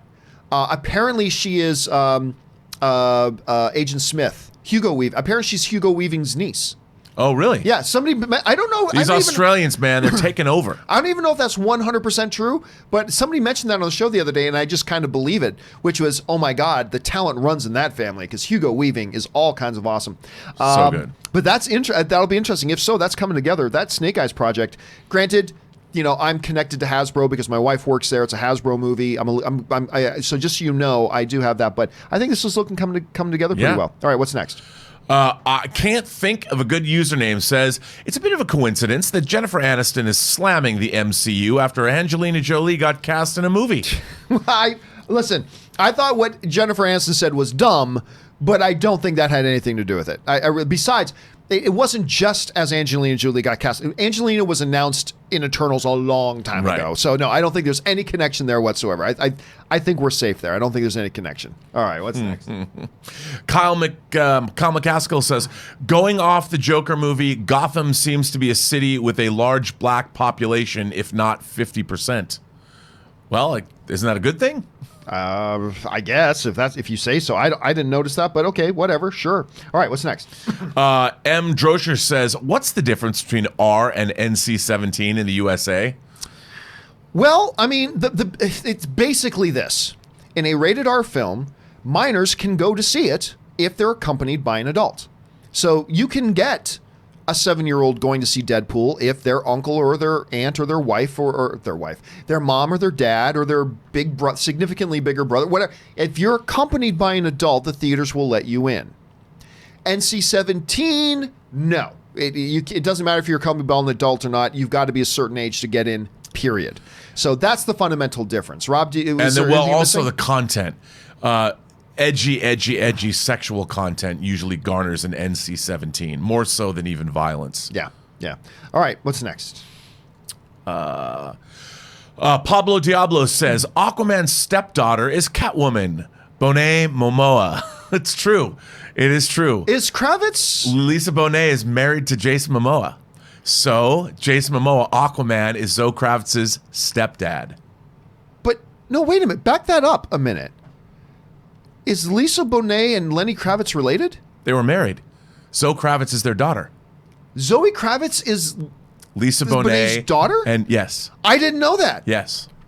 I didn't know that. So yes. So Catwoman, I had no idea. Catwoman's stepdad is Aquaman. I had no idea. Yeah. God, they've got to work that in there somehow. Yeah, I know, right? How did I not know that? I never knew that. Like, now that you say it, oh yeah, you could totally see the resemblance between Bonet and her. Yeah. Never even put those two together. There you go. I learn something new every day on this show. They keep it the family over the DCEU. Yes, they do. All right. Clone Trooper says, addressing Star Wars EU talk from a previous show, disagree that most was trash. Love variety. I like the sequels, but disappointed that EU stories are not continuing. You know, I liked a lot of the EU too, all the way back to when they released both the Thrawn trilogy and the Dark Horse Dark Empire, the first Dark Empire miniseries in the same year. Listen, there's a lot of EU stuff that I thought was good and I enjoyed. Obviously, the granddaddy of it all was the Last Command. It was the Grand Admiral Thrawn trilogy. That was clearly the best of the best. I even like remember when they got into that Yuzang Vong? I love that. The Yuzang Vong were invading the galaxy. Yep, I loved all that. They did some interesting things with that. There was some interesting Rogue Squadron stuff. Yeah. Plus, dude, there was a lot of garbage. There was a lot of garbage that came out during that time, too. I just love the name Yuzang Vong. That might be one of my favorite alien race names, like, ever. And you're right. Beyond the Outer Rim, and they were like, they did some interesting stuff. They did some interesting stuff with the twins. People like Mara Jade, and a Asajj lot of Ventress good and all that. Stuff came out of that, but we forget that. You're just thinking of the diamonds in the rough. There was a lot of rough. There was a lot of rough. No doubt. And remember, see, that's the thing, Rob. A lot of people still have this perpetuate this false notion that when Disney took it over, they got rid of the EU stuff. The EU stuff was never canon. That's the thing. It was never canon in the first place. So Disney just came along and got rid of the confusion. It's like, hey, just so we're all clear on this stuff isn't real. And so anyway, there's that. So that's kind of my thought on it at any rate. All right, what is next? Alvin Elmore says, it's bittersweet that the best Joker I've ever seen will never interact with a Batman. I would say this, never say never. Yeah, I mean, look, I don't think they will. I don't think they should. But like Rob just said, never say never. This movie's made over $543 million already. Don't say never. I mean, it would be tough because you got a late 40s Joker with a 7-year-old Bruce Wayne. So I don't think we're going to see a 65 or 70-year-old Joker fighting Bruce Wayne. But I don't know. Like Rob just said, never say never. Yeah, Kick It to the King says, I still predict that the Star Wars trailer will drop on 11/11. MNF? A day before Monday Night Football. Monday Night Football, right, of course. A day before Disney Plus comes out. Also, quick preview for The Mandalorian. Optics line up right. That's pretty. There's 2 questions. With these recent Venom comments. Let's get to the first one first. What do you think about the first one? You know what? Here's the thing. I think it's too late. They want to get these pre-sales out there, and I think 11/11 is really deep. You're talking literally only 40 days away from the release of the film. 39 days. I think we're going to get it earlier. Look, there's rumors and whispers going around that it's going to be the 24th because somebody's agent said that. So maybe it's true, maybe it's not.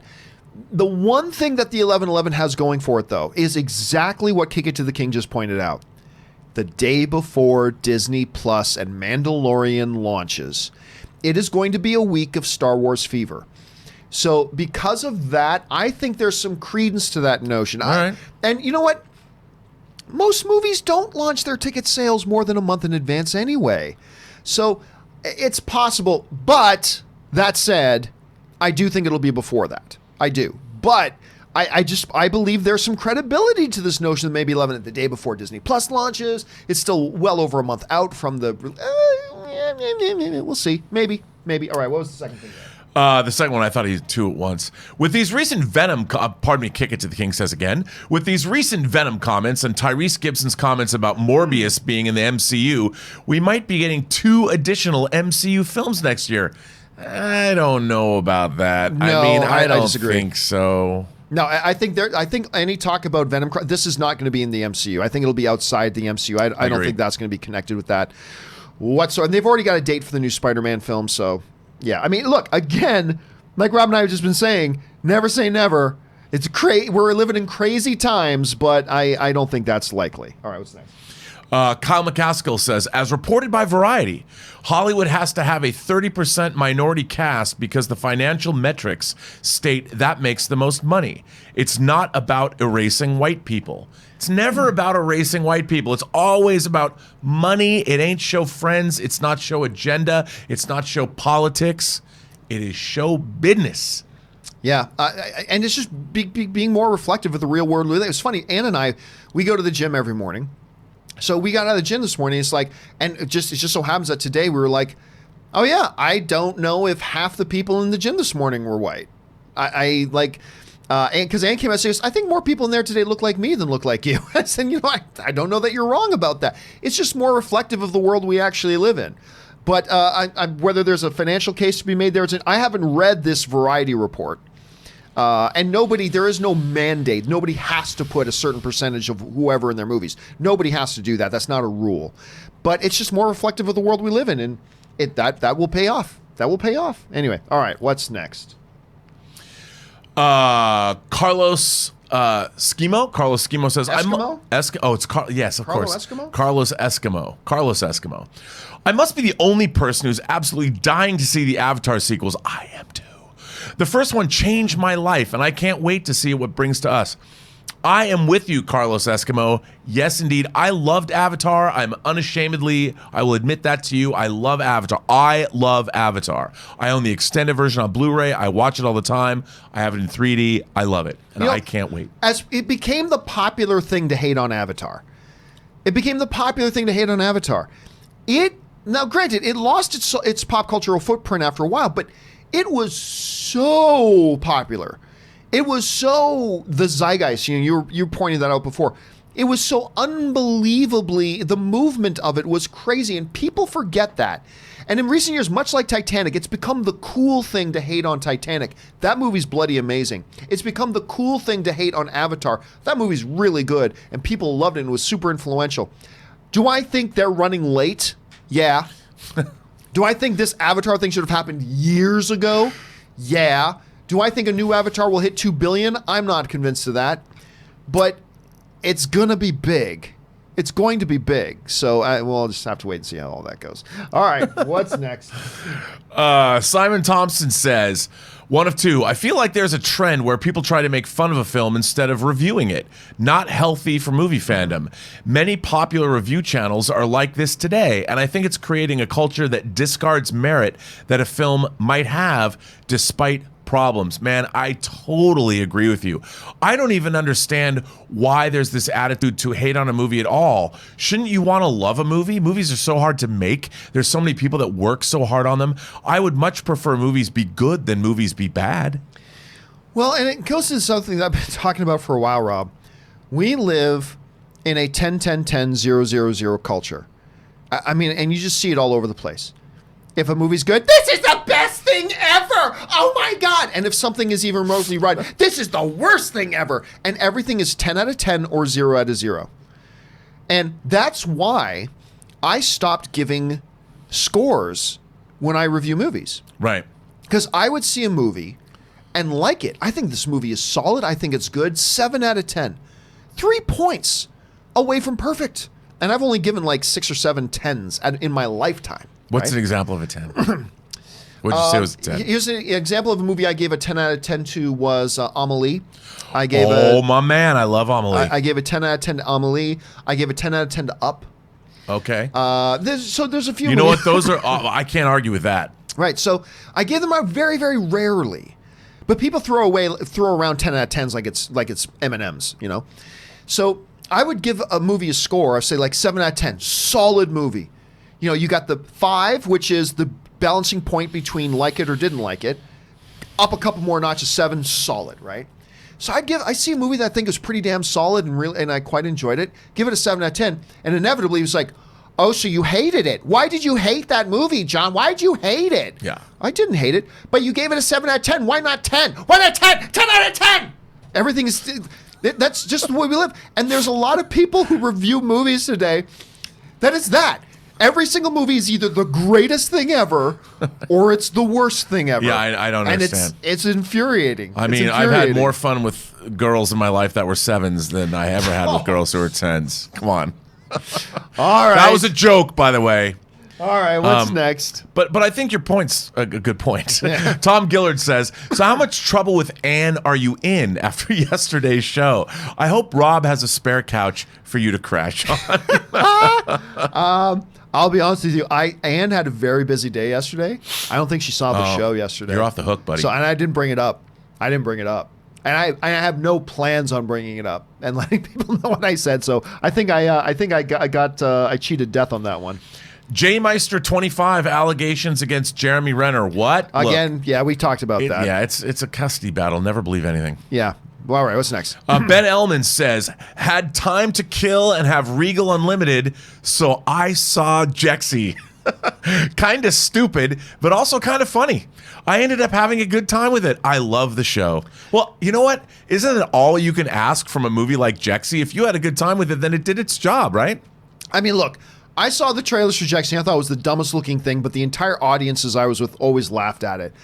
If you can come out of Jexy with a couple of laughs, I think you count it as a win, put it in your pocket, move on. But I'm also hearing some pretty bad things about it too. So I'll probably still see it just because Ann wants to see it. But my expectations are going to be low. But I'm glad you had a good time, Ben. Thanks for sharing your experience with us, dude.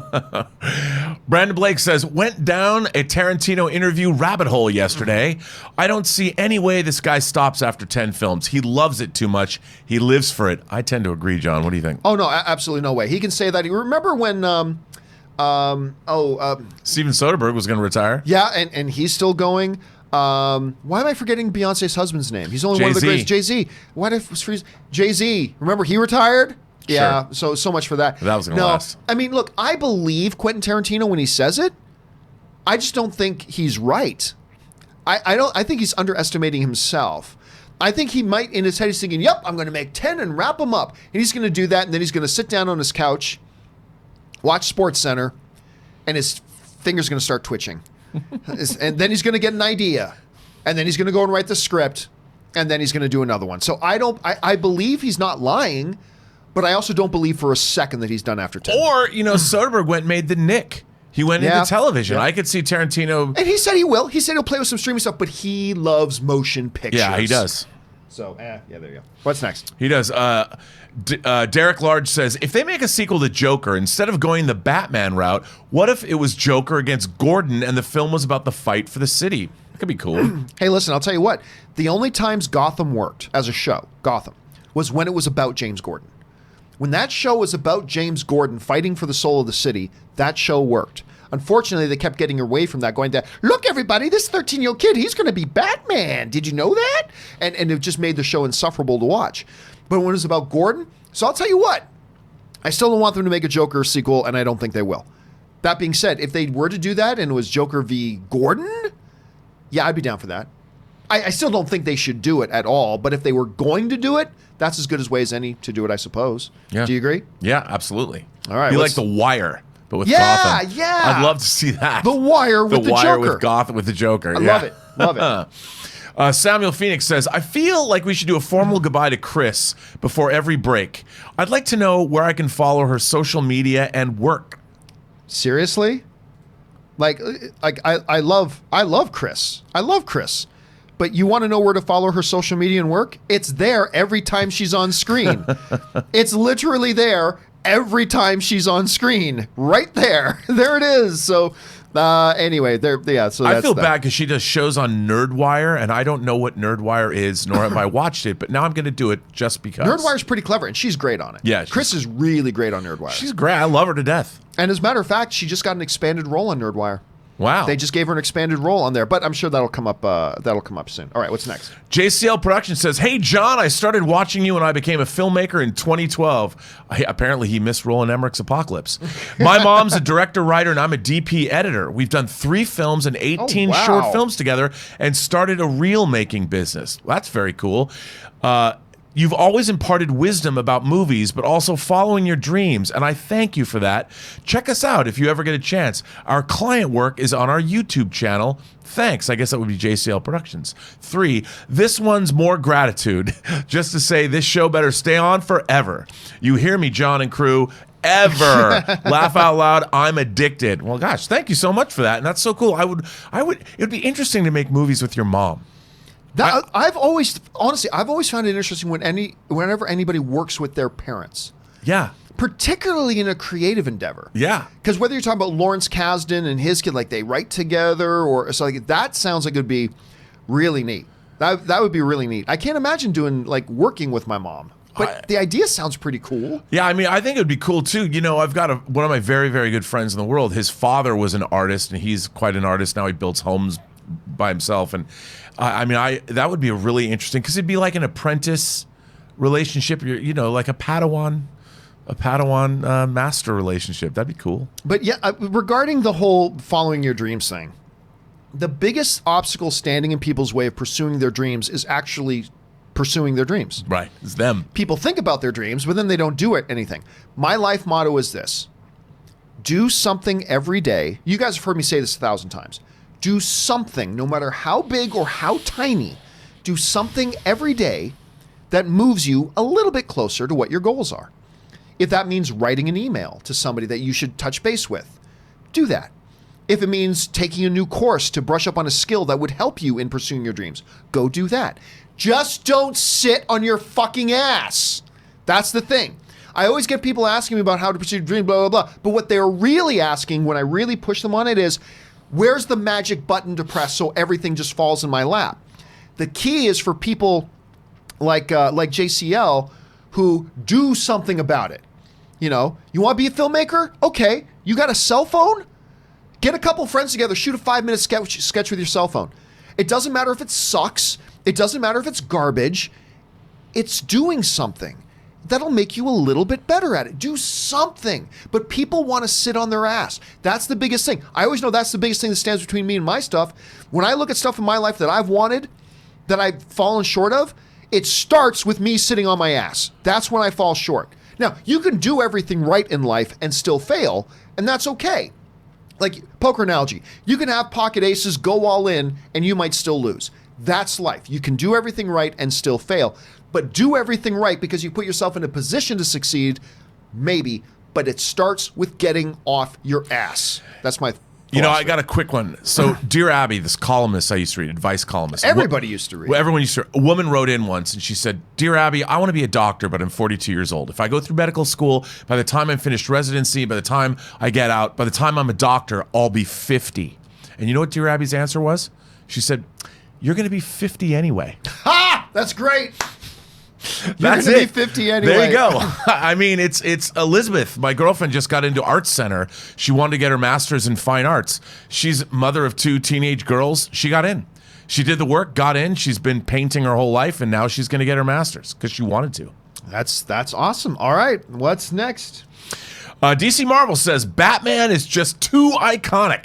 Every actor announced was trending and broke the internet. I can't wait for this. Batman has always been the superhero. Do you think it's the same in 2019? What do you think, John? I do. Well, look, I mean, like to me, symbolically, the granddaddy of all superheroes is Superman. I mean, symbolically. Practically speaking, yeah, it's Batman. It's Batman. He's Batman. I'm Batman. I mean, he's Batman. He is the best. He's the best comic book character. I mean, my favorite is still Magneto and everything, but yeah, to me, no doubt, it's Batman. What do you think, Rob? Well, you know, if Superman is everyone's favorite, what'd you call him? The great granddaddy? He's the granddaddy of all superheroes. Then Batman's the coolest uncle you ever had. I mean, but I agree. The thing about Batman is, you know, it's hard to identify with a man who's a god like Superman is. Yes. Bruce Wayne, first of all, is a very wealthy, rich guy. So we all want to be a wealthy, rich guy. It's the same thing, but a wealthy dude. And who's good looking, smart. He knows everything. He can kick ass. I mean, Batman's the kind of guy that we could all maybe kind of be, you know, if we worked really hard and we're really rich and we're devastatingly smart and knew something about everything. I mean, he's the kind of guy, he's just the coolest of all the superheroes. Who doesn't want to be Batman? Yeah, no, I can completely agree. All right, let's get a couple more in here while you're still here. Samuel Phoenix says, watched Midsummer yesterday. What a disappointment. I expected much more psychedelic horror. Cinematography was sharp, but was not as advertised. You know what? I think it's a movie that you expect one thing, but I think if you go into it, it's really a movie about, I don't know, redemption in a way, sort of. Listen, I got to side with Samuel on this. I didn't hate the movie, but there's even things about it that I can appreciate. I didn't love it either. By the way. I got to go with Samuel on this. I was underwhelmed. I mean, look, obviously there's some freaky things that happen that would stand with you, but freaky is great. Like Witch, freaky is great when the freaky really does serve the narrative and the story and it flows with it. And you look at Witch, which I think is a great example of that. Great movie. And you know what? You just made me realize I would love to have seen Black Phillip, the goat from hell, in Midsommar, because I love Black Phillip. I love The Witch. I thought The Witch did everything that Midsommar didn't do.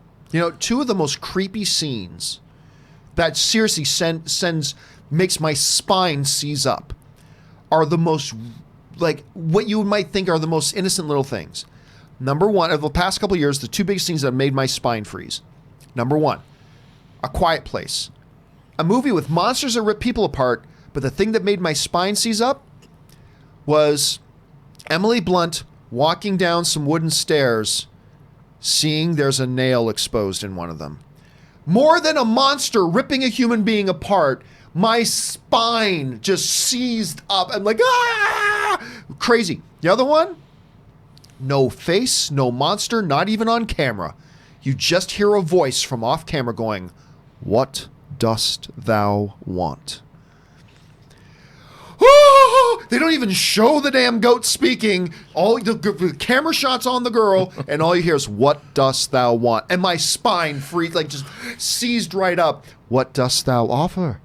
It is, oh my God, those in a landscape of freaky stuff and heads out car windows, like Hereditary or whatever, in a landscape of all that stuff, the two scenes in the last couple of years that have totally made my spine seize. Walking down some stairs with an exposed nail and an off-camera voice. Yeah.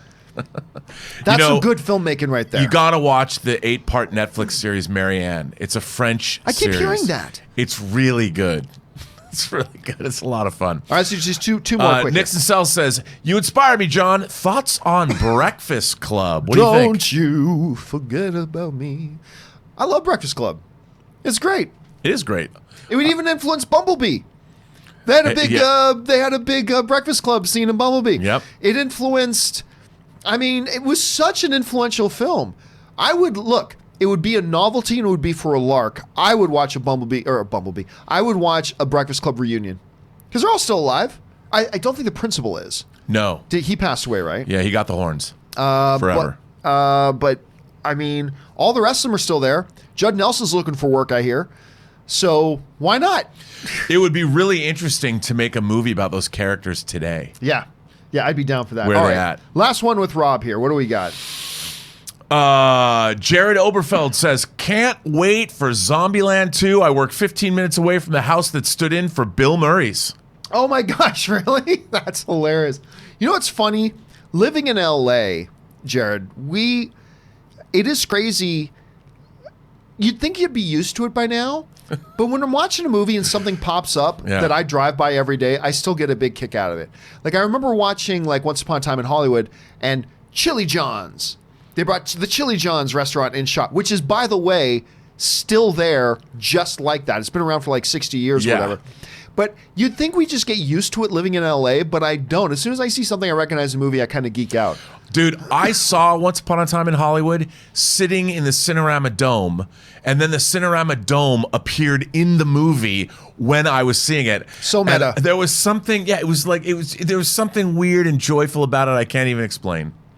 All right, guys, listen, we're gonna sign off with Rob here, but before Rob goes, I want to remind you guys again, The Weekly Hero is back. It launches again tomorrow, 3 p.m. Pacific Standard Time. We're going to be talking about rounding up the biggest news of the week from the world of superhero stuff and talking about some of the superhero television that's now back. All that kind of things. Which reminds me, I got to watch the new Arrow because I haven't watched that yet. But so we're back tomorrow at 3. Of course, Rob's going to be back tomorrow for the John Campea Show in the morning. But then at 3 o'clock in the afternoon, The Weekly Hero returns. So just want to make sure you guys know that. Rob, thanks again for being here, man. Where can people find you online? Well, you can find me on Twitter at BurnettRM. Find me on Instagram at RMBurnett, or find me on my own YouTube channel, The Burnett Work. And its adjacent website, theburnettwork.net, where you can send me letters. Always magnificent to bask in the glory of the master in fun and wonder. And, of course, we will bask in his glory again tomorrow. Not once, but twice. So we'll see you then, Rob. All right, thanks for everything, dude. All right, guys, we still got some time here. We're going to keep right on rolling. By the way, I'm going to make another announcement here. More information later today.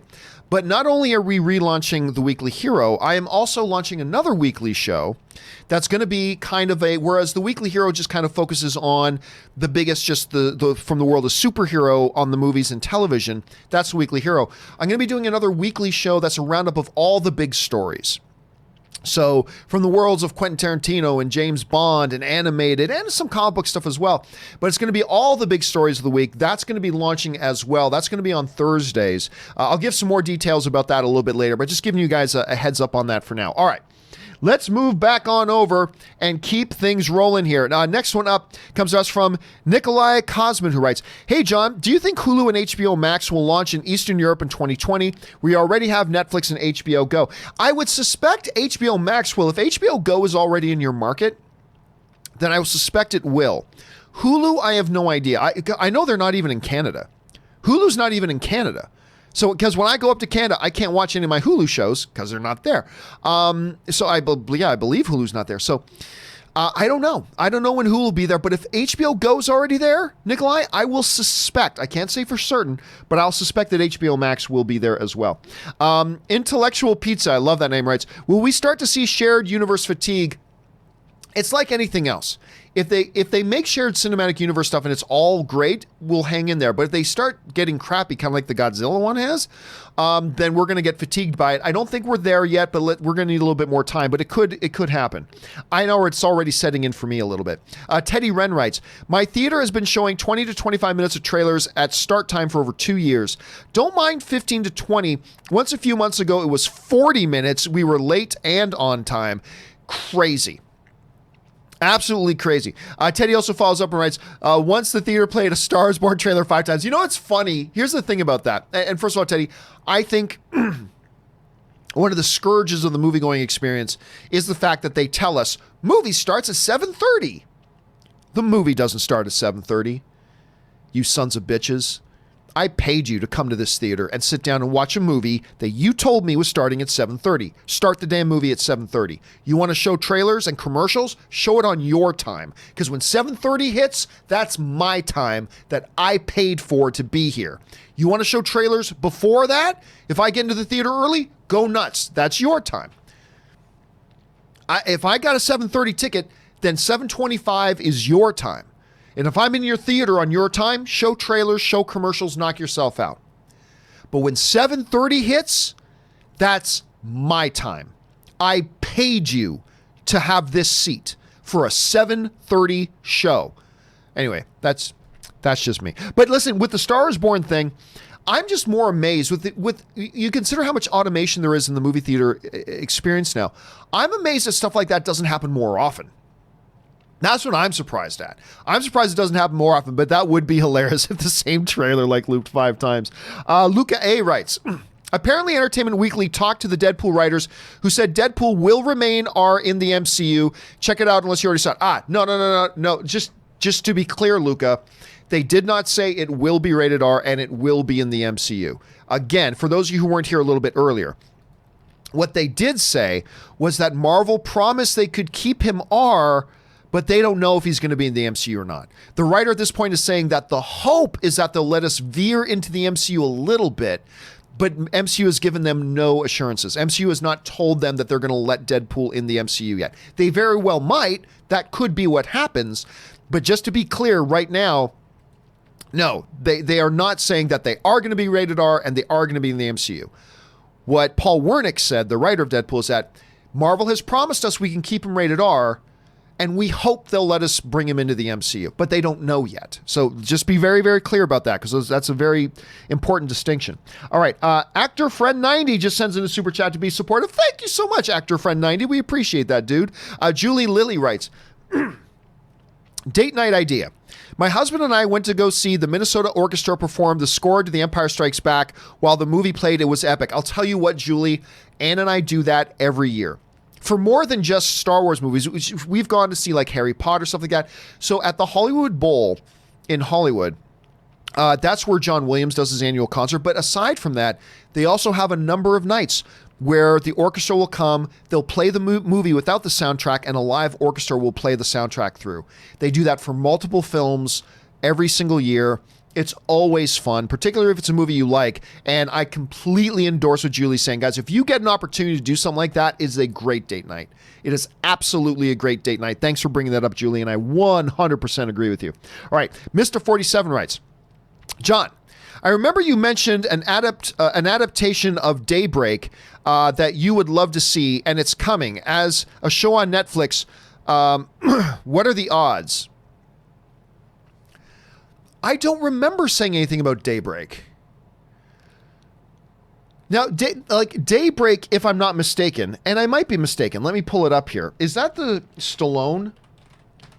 Is that the Stallone movie? I don't think so. No, it's not the Stallone movie. Maybe the Stallone movie was Daylight. Anyway, there is a series coming called Daybreak. High school outcast Josh is searching for his missing girlfriend in post-apocalyptic Glendale. He's joined by a group of misfits. I am not familiar. Now, what I have talked about wanting to see an adaptation for is Daymen. Daymen, which is a vampire-centric story and an incredible comic series. It follows a human guy, and he's a dayman. He works for the vampires that are kind of like organized crime. That's kind of how they're treated in a way. He works for the vampires, but he conducts their business during the daytime when they can't be up. They've got to be in the dark and asleep or whatever. So he does their work, and it's called Daymen. And every coven of vampires have their own Daymen. And that's the one I'm interested in. I don't believe I've talked about Daybreak. I don't think so, unless I'm thinking of something completely different, Mista.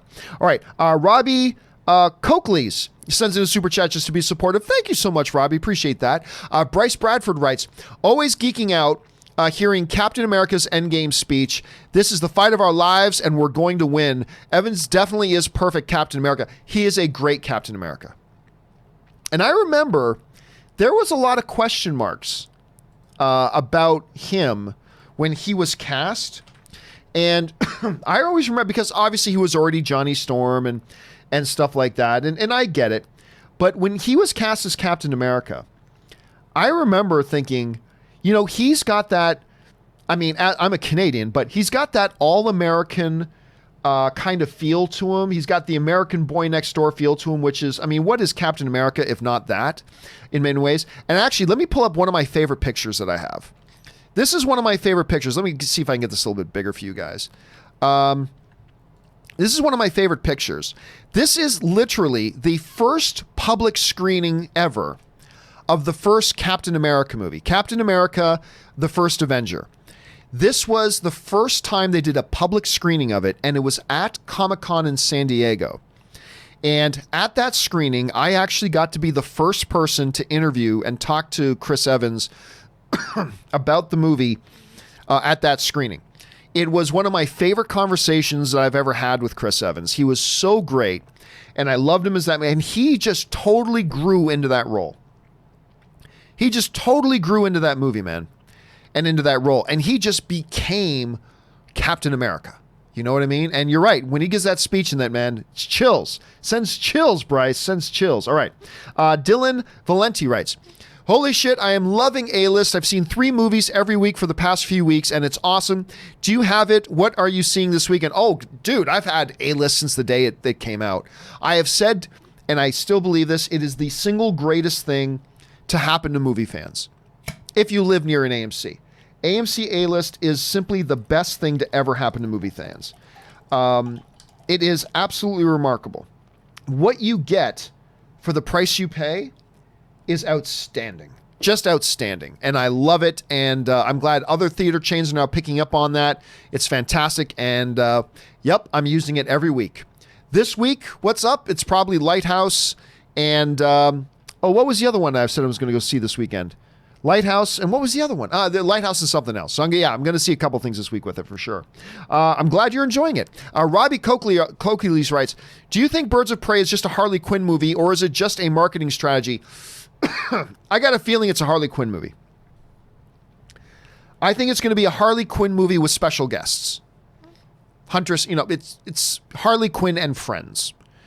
I have very, very little doubt that Harley Quinn is the main character of the movie. I would like to believe it's just the marketing, which makes sense because she's the most popular character right now and the most popular actress right now. But I got a feeling it's more than just the marketing. I think it probably is more of a Harley Quinn. Maybe that'll be good. I mean, look, this might be a great movie. I don't love the trailer, but maybe the movie will be fantastic. And maybe focusing on Harley Quinn is going to be the best thing for the movie. I don't know. We'll have to wait and see. All right, Chris Hamilton writes, fun fact, Zoe Kravitz voiced the role of Catwoman in the Lego Batman movie. Really? Did I hear that before? I'm not sure, but you're right, Chris. That is a very fun fact thing. I'm learning a couple things about Zoe Kravitz today. Lisa Bonet's daughter was the voice of Catwoman in the Lego. That's very cool. All right. Bryce Bradford writes, love that Tony's snap made it. So Thanos was the last to dust just to witness his entire defeat. Poetic justice and classic Tony Stark move to end it all. I mean, look, just from a cinematic point of view, you got to have Thanos has got to be the last guy to dust. From a purely cinematic point of view, that's what it has to be. I mean, and why not? In the Infinity War, everybody dusted in different orders. And maybe Tony didn't do that on purpose. Maybe it was Thanos, because Thanos is so powerful, it just took an extra few seconds for his body to... I don't know what it is. I don't know if it was Tony's intention, because I don't think it was Thanos' intention that Spider-Man was the last guy to dust, right? So, I don't know. Maybe it was Tony's intention, maybe it wasn't. But cinematically, Bryce, absolutely had to happen that way, and it's really, really good that they did. All right. Jay Bling writes in and writes, the only instance where I felt Dwayne just playing Dwayne was an issue was the Baywatch movie. Oh, dude, I had so many issues with that Baywatch movie. It's so bad. Because based on the kind of movie it was supposed to be, subversion of the Dwayne Johnson archetype was necessary. Dude, it's impossible to even talk about where to start with what went wrong with Baywatch. That movie is so unbelievably awful. If I wasn't at Paramount with my friend from Paramount sitting right across the aisle from me watching Baywatch, I would have walked out of it.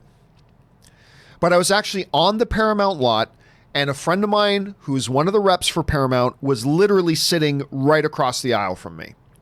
And I had just been talking to him before the show started, and I just couldn't bring myself to get up and walk out.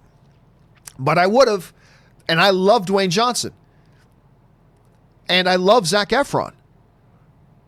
And I love Daddario. But this movie was so bad.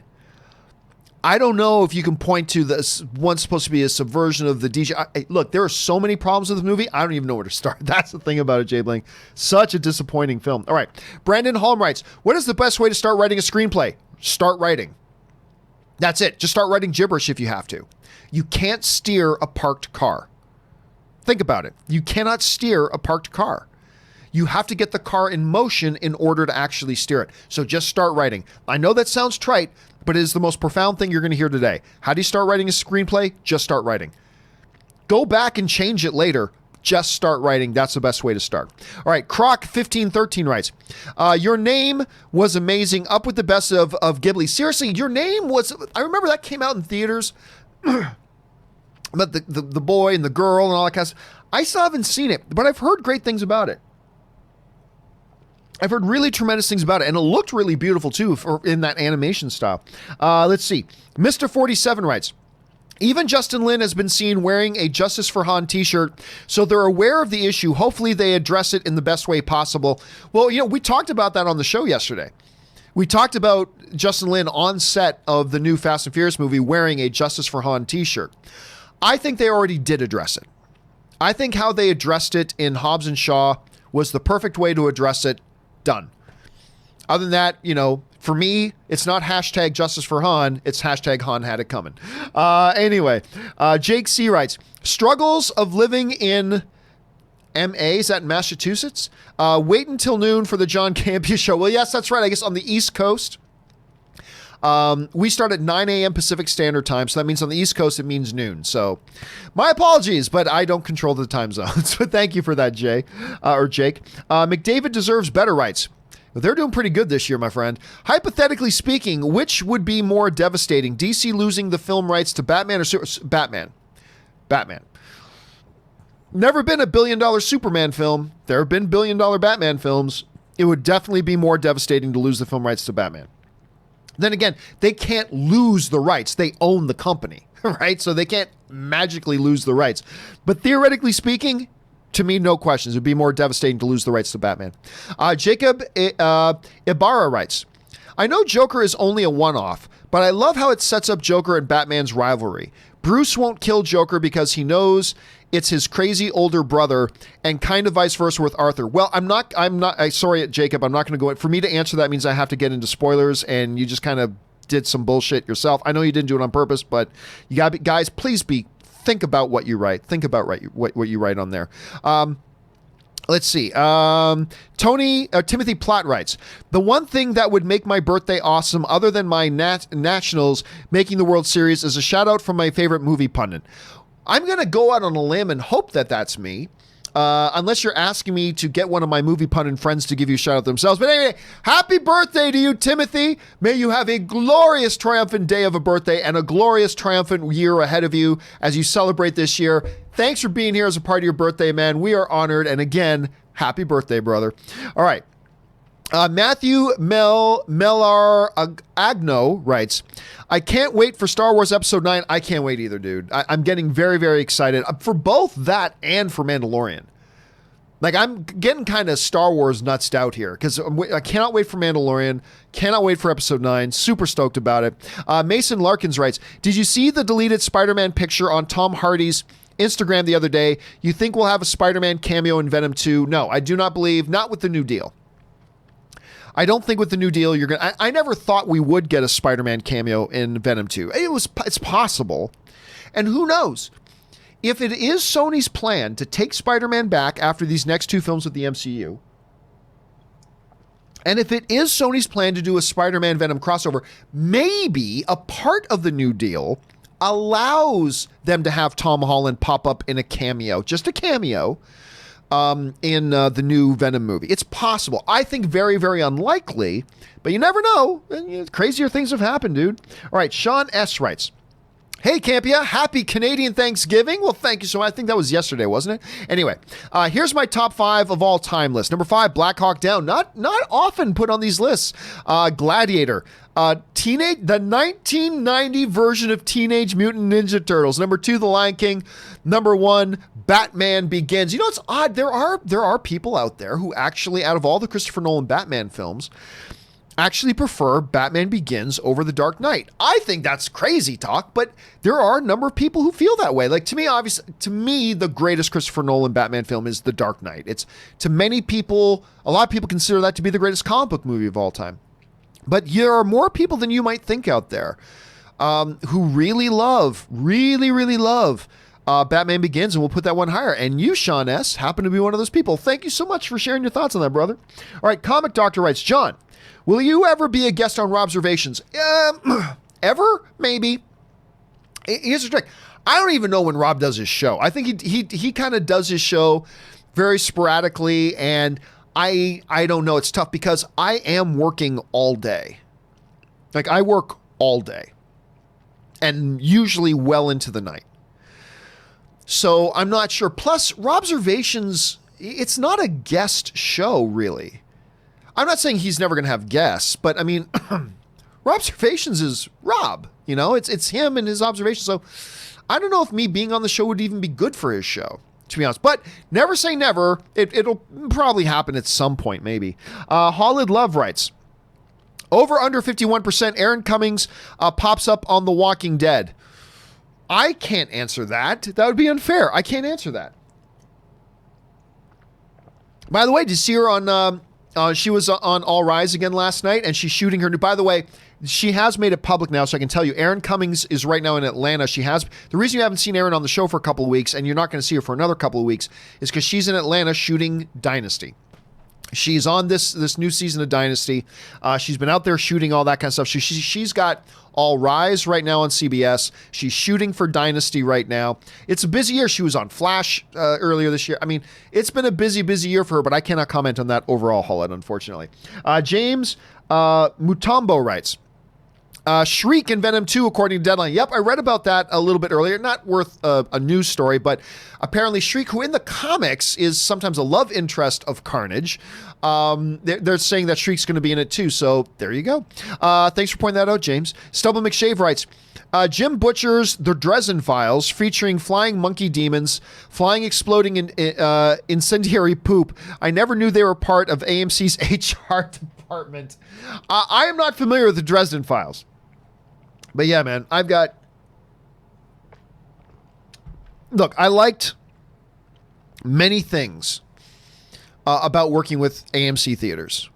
I have some very, very fond memories, and I still have friends there. Hell, some of the big executives there I still communicate with once in a while. I've got a number of people there that I super respect. They are still my favorite movie theater chain. I still go to the AMC theaters more than any other theater, not just because they're very close to me, although that's a big reason, but they're my favorite movie theater chain. But I also had pretty bad experience with them, not the least of which is because of their bottom-feeding, shit-sucking, demonic ass clowns department of an HR department that they have, that are just filled with the most incompetent baboons in the world. They're just idiotic morons in the HR department at AMC. This is just my opinion. I'm simply stating my opinion. But the most immoral, the most irresponsible, the most useless, and the most vile arm of a company I'd ever seen, that are so ass backwards in their thinking that I had to quit a company that I loved working with, that I had a good time working with, a high, big name in the entertainment industry, big profile, and something that I built from nothing. They are such a sack of incompetent pieces of garbage. I had to get out. Anyway, that's just my thoughts on certain departments of AMC theaters. Now, again, though, it feels weird because I still very much, I still go to AMC theaters. I still like the company very much. I still have some very, very fond memories of the place, and I still have some people over there that I would consider friends. But yeah, woo! Don't ever get me going. Don't get me going on that. Anyway, Ramiro Duarte writes, I love Walton Goggins. Almost in everything. Not so much in Tomb Raider. Here's the thing. I liked Tomb Raider. And Walton Goggins was good in it, but they really didn't utilize him much. You know what I mean? Anyway, my favorite interpretation of his is as Venus in Sons of Anarchy. He is great in that. Dude, he was already a name before Sons of Anarchy. But it's his playing Venus in Sons of Anarchy that make you go, this guy can do anything. This guy can do anything. He is world class. And if you have not seen Sons of Anarchy and Walton Goggins in it, you'll gain a whole new level of appreciation for him if you see him in that. All right, Ryan Lohner writes, really hoping we get an Adam McKay film about MoviePass. He'd be the guy to do it. He'd be the guy. Oh, God, they've got to do a movie about MoviePass sometime. They really do.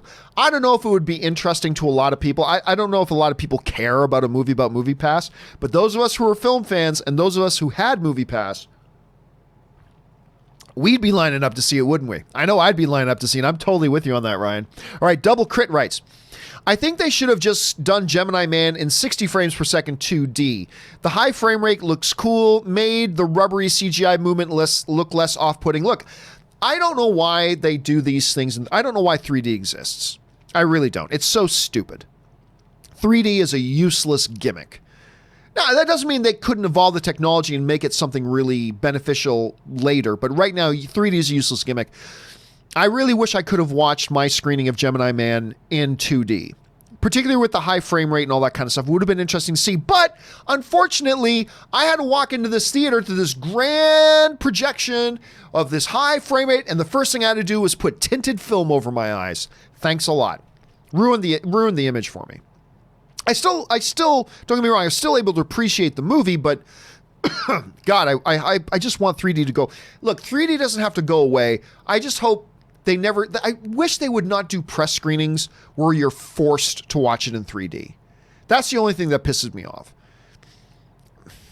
First world problems. That's the one thing I find irritating, is that when you go to a screen, you realize, oh, I have to see this in 3D. All right, fine. Now, a lot of studios, what they'll do is you'll go to a screening for a movie, like a press screening, and they'll have it on 2 screens, and they'll ask you when you arrive, would you like to see the 3D presentation or the 2D presentation? 2D, please, and the 2D one always fills up first. It's hilarious. The 2D one always fills up first, but I agree. I think they should have kept it in 2D, but that's just me. All right, Rockin' Scotsman writes, one of two. I thought all theater chains offer digital rentals and purchases. In Canada, Cineplex already offers this. They do cross-promotion by offering super ticket upgrades where you can get a ticket and digital purchases after the theatrical release. Brian from Winnipeg. Well, no, yes, Cineplex has been doing that for a while. For my American friends and those around the world, Cineplex is the predominant, basically monopoly theater chain in Canada that I used to love, not so much anymore, but they are the predominant movie theater chain in Canada, and they've been actually doing that for a while. But yeah, that hasn't been something in the States. It has not been something in the States. So it's going to be interesting to see them move in that direction. Because yeah, I remember they have been, because it hasn't just been like recently. They've been doing that at Cineplex for a while, dude. So it is going to be interesting to see if they're going to be able to replicate that, or if it's going to have like a totally different type of life cycle with American audiences, or if it'll play out kind of the same way it does in Canada with Cineplex. It's going to be interesting to see. Thank you for bringing that up, Brian. And love the Forks, man. I used to go hang out at the Forks every once in a while when I would be going through Winnipeg. All right, Mr. 47 writes, where'd he go? My favorite Dwayne Johnson moment in any film is the scene with him and Sam Jackson and the other guys. Aim for the bushes. It was so nonchalant. Dude, seriously. A lot of people wish, if I had a nickel every time over the years, somebody would write in and say, man, they should do a spin-off movie of Sam Jackson and Dwayne "The Rock" Johnson from the other guys. Of course they can't because they die, but that would make for a hell of a spin-off. I would watch it. I mean, all you'd have to do is, actually, turns out they were undercover and they faked their death on that fall, and now they're back. I'm all for it. I would watch that movie, dude. I would totally watch that movie. All right. Kyle Mixel writes, I'm hoping AMC's new service makes a deal with Movies Anywhere. Best way to organize digital movies ever. I wouldn't be surprised if they did. I don't really use it myself, but if there's no drawback to having it. There's no drawback. So I wouldn't be surprised at all, Kyle, if they did that. I think I would even expect them to do that. So who knows for sure, but I would expect that they will. Considering that, you know, they've made a deal with, part of the deal is with Disney and some others, and that's a Disney-owned thing, I think. So it would seem to make sense, but again, I don't know for sure, but I would expect that that's what they'll do. Patrick Conway writes, are you two going to do the Avengers VR event? I don't know what the Avengers VR event is. I have no idea what that is, so I can't comment on that. Sorry about that. Let's see. Oh, sorry, had a little bit of a jump. Okay, here we are. Darth Sidious writes, hey, John, as you've played World of Warcraft in the past, I'm just wondering if you've ever played Star Wars The Old Republic. Dude, I played so much Star Wars The Old Republic. I played that game when it first came out, and I played it for a solid year. I think I played that game for a solid year. I really enjoyed it. Then about 2.5 years ago, one of the new expansions came out, and I got kind of sucked back into it, and I played it again for a couple of months. Really enjoyed Star Wars: The Old Republic. And now, I'm behind on it a lot, so I don't know where they're at with their story on it, but I really did enjoy it. It is World of Warcraft in Star Wars land. That's what it is. Star Wars: The Old Republic is World of Warcraft, but in a Star Wars environment. but it is a lot of fun. It's pretty cool when you're a Jedi and you're getting around fighting dudes with lightsabers. It is pretty cool. All right, Sky Patterson just sends in a super chat to be supportive. Thank you, Sky. Sir Ivan Bennett writes, "Hey, John. I'm wondering if you've seen the Sideshow Magneto statue. Ooh, I don't know if I have. Holy crap, it's awesome. I know he's your favorite, and it's available to purchase." Hold on a second. Let me see if I can see this here. Magneto Sideshow. Let me see if I can... Ooh, isn't that pretty? Oh, God, he looks even better without the helmet. Yeah, following up what Sir Ivan Bennett is saying, Magneto is actually my all-time favorite comic book character. I'm not saying he's my favorite comic character in movies, but as far as just pure comic book character goes, Magneto has for like 20 years been my all-time favorite comic book character. Not Captain America, not Batman, Magneto. I just, he's such a deep, wonderful, interesting character. And man, you're right, dude. This statue looks awesome. Oh, why are these things so expensive? All right. The Alpha Nerd writes, "What do you think of AMC Theaters on demand? Do you think they are setting things up to eventually have the streaming of newly released movies?" No, because they can't do that. That would, again, what I was pointing out to Rob is that would violate the legal contracts between the movie studios and all the other exhibitors. You know, there is a rule. If you're going to play a movie on theaters, it cannot be played digitally or whatever for a certain window of time, the theatrical window. So they wouldn't be able to do that with AMC without getting lawsuited to death by all the other studios. So no, I don't think that's the way they're going with that at all. Sky Patterson writes, "What are your thoughts on Warner Brothers' Little Shop of Horrors remake starring Billy Porter, Lady Gaga, and Joseph Gordon-Levitt? Could it work? Thank you." Honestly, I didn't know anything about it. I know very, very little about it. But look, whenever somebody asks, can something work? Well, the answer is always yes. Can it work? Absolutely. It can. Will it? I mean, I don't know. It's really more going to be about the director. It's less about Lady Gaga and Joseph Gordon-Levitt. It's going to be more about the director and what they do with it. That's going to be the key thing. But at this point, I really don't know much about it other than than a press release, and I really don't have any thought on it at this point, to be honest. Red Bear 1348 writes, "I wanted to give Pattinson a chance after initially dismissing him as the Twilight guy, but I can't find screenings of The Lighthouse in my area. Maybe this is what Scorsese meant about comic saturation." No, it's not. Because what big comic book film is in the movie theaters right now taking up all the theaters? What big movie, what big comic book movie? Let me bring up here.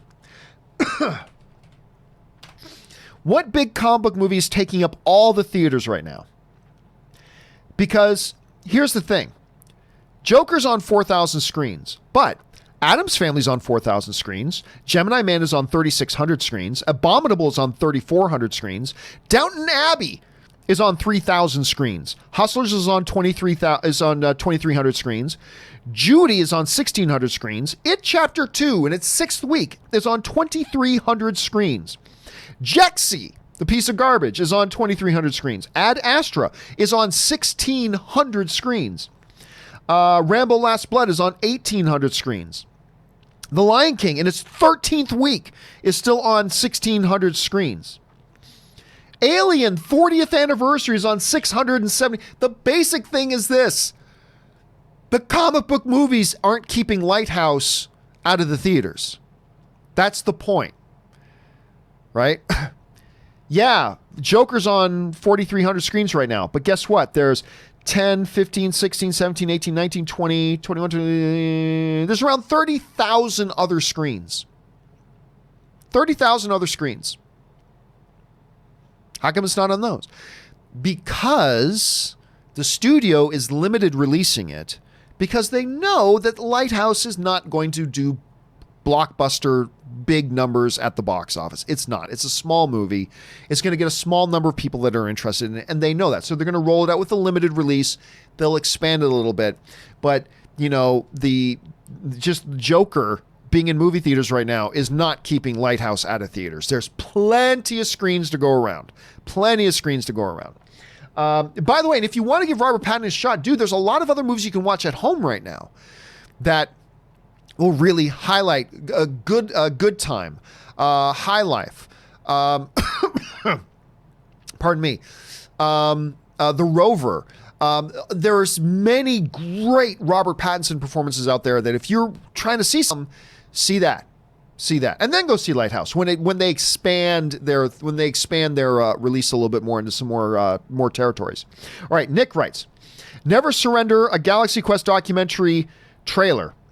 Haven't seen it yet, but I love Galaxy Quest. And it's funny, I was just talking with Dan Merle the other night, and he's one of the guys behind that thing, so I'm very much looking forward to that. William Patterson writes, I want Deadpool on his own R-rated. It obviously won't happen, but would have been fun to see him interact with Cap, Tony, and Thor. A lot of laughs. Yes, but they never would have let that be rated R, and I want Deadpool rated R. I'm just too used to him being rated R. I want him rated R, but if they would have let that happen, which they never would have, but if they would have let that happen, a great R foul language infused Deadpool talking with Cap, and how many times Cap has, how badly would Deadpool make fun of Captain America going language? Probably a hell of a lot. It would have been hilarious, William. I would have died to see that. Never would have happened, but I would have died to see that. All right. Robert Coakley's writes, rewatch Solo. I think it's super underrated. Dude, Solo is a fun space adventure film. It's still a movie they never should have made. Again, nobody asked for a Han Solo movie without Harrison Ford when we just saw Harrison Ford on screen as Han Solo. It was a flawed concept from the beginning. And that's why, back when I did my old Star Wars show, the day they announced it, I said, who's that? Why are they making this particular movie? This is not But the movie was really good. What Ron Howard was able to step in and do with that movie, I thought was really quite good. It is a fun space adventure movie. It's just not one I thought they ever should have made. Avik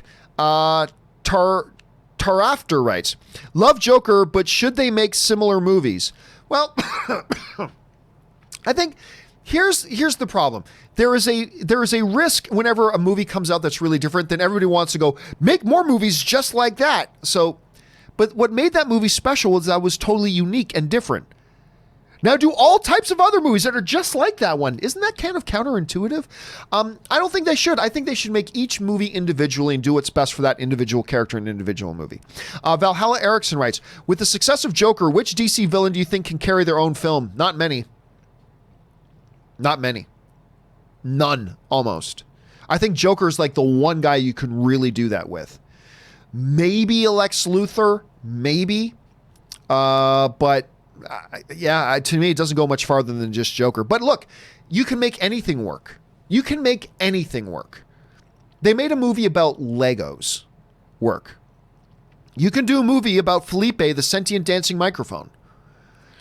With the right script, the right story idea, the right creatives behind it, the right executives attached, you can make it work. Anything can work. So you can make another one work, but which ones are a good idea to do? I don't know if there are any others. Let's see here. Maisha Eugene writes, speaking of Batman being the best, how about a TV show called Detective Bruce Wayne about your regular Joe Bruce Wayne solving the crimes of killers, the Joker, the Scarecrow? Your thoughts? No, I want Batman. I don't want Detective Bruce Wayne. I want Batman. But Bruce Wayne is Batman. I understand that. It's a nifty idea for an Elseworlds kind of thing, and I'd be surprised if there wasn't already some kind of comic story about that. But no, I want Batman in my Batman. You know, maybe I'm just like old fashioned this way. I want Batman in my Batman. So not something that I would personally greenlight, but it's a creative idea nonetheless. All right, Forever Steezed writes, my idea for Deadpool is based off what Rob said. Colossus was Deadpool's version. I would like to see the creators use MCU characters, but not be the MCU. Spoof-like, different actors. Yeah, you could. I don't know if Kevin Feige would be down with that, though. Kevin Feige's very let me try that again. Kevin Feige is very protective of the world and the reality he has created. And I don't know if Kevin Feige would ever allow, let's say, I don't know, another version of Scarlet Witch being played by Miley Cyrus in a Deadpool movie. I don't know that Kevin Feige would ever be okay with that. I mean, it's intriguing because, the Colossus in Deadpool's was not the same Colossus that they had in the X-Men universe, but then again, X-Men universe was continuity schmontinuity, so they never really cared. But I have a feeling Kevin Feige would never go for it. Unless it was an MCU character that he has no plans on using in his movies. Then it's a possibility, but it's going to be interesting. There's still, clearly, from Paul Wernick's comments, there's still a lot up in the air that even they don't know how they're going to do this. So let's just wait and see. But it'll be interesting to see what they come up with, dude. It'll be really interesting to see what they come up with. All right. Aaron McDonough writes, "Hey, John. I know Tom Holland recently shaved his head for a role, but do we know what the film is about yet? Just curious." No, I know nothing about it. I saw he had shaved his head, not all the way down to the skin, but he shaved his head basically, clearly for a role. But honestly, at this point, I have no idea what it's for. Could be for just about anything. I mean, the nice thing about shaving your head is 2 months later that all the hair's back anyway. It's magic. It's not like getting a tattoo on your face, which can't just magically disappear. But no, right now it's a good question, Aaron. But right now, I'm not really familiar with what it is or what it's for. NKS432 writes, "Looking forward to Pattinson, but fun fact check this on Google Images. Affleck looks exactly like the animated version of Bruce from the animated series." I wouldn't say that. I'm very familiar with the Bruce from the animated series. But look, I've always thought Ben has got a classic Bruce Wayne look. Square jaw, big dude, dark hair. Those are similarities. You can never say it looks exactly like it because the animated has no details in the face. Like, it's just shape. That's all. The animation style that a Batman animated show has no detail. It's all just shapes, right?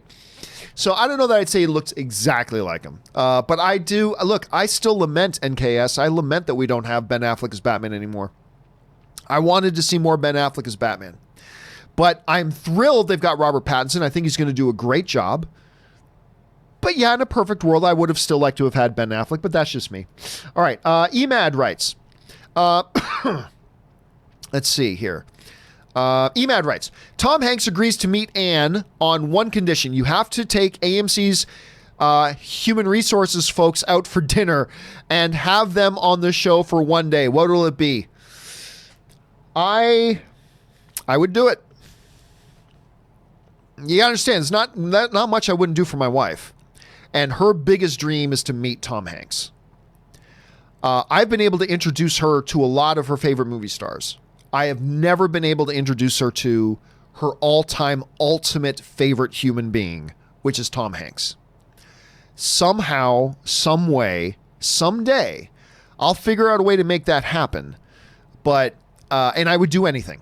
I would do anything. I would even do that, Emad. I would even do that. I would do anything for love. Anyway, Karen Lee writes, "Joker is not a perfect movie, but I still love it.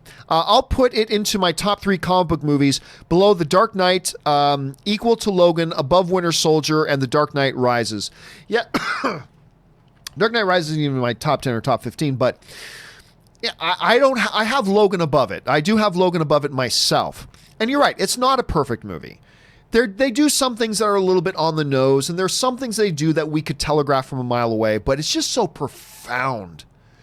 It's just such a different comic book movie experience than I've ever had that as of right now, it is my favorite comic book movie of 2019. I even have it above Endgame, which itself was not a perfect movie, but still, after seeing Endgame, I thought, well, this is going to be my number 1 comic book movie of the year. But yeah, I think I got Joker ahead of it.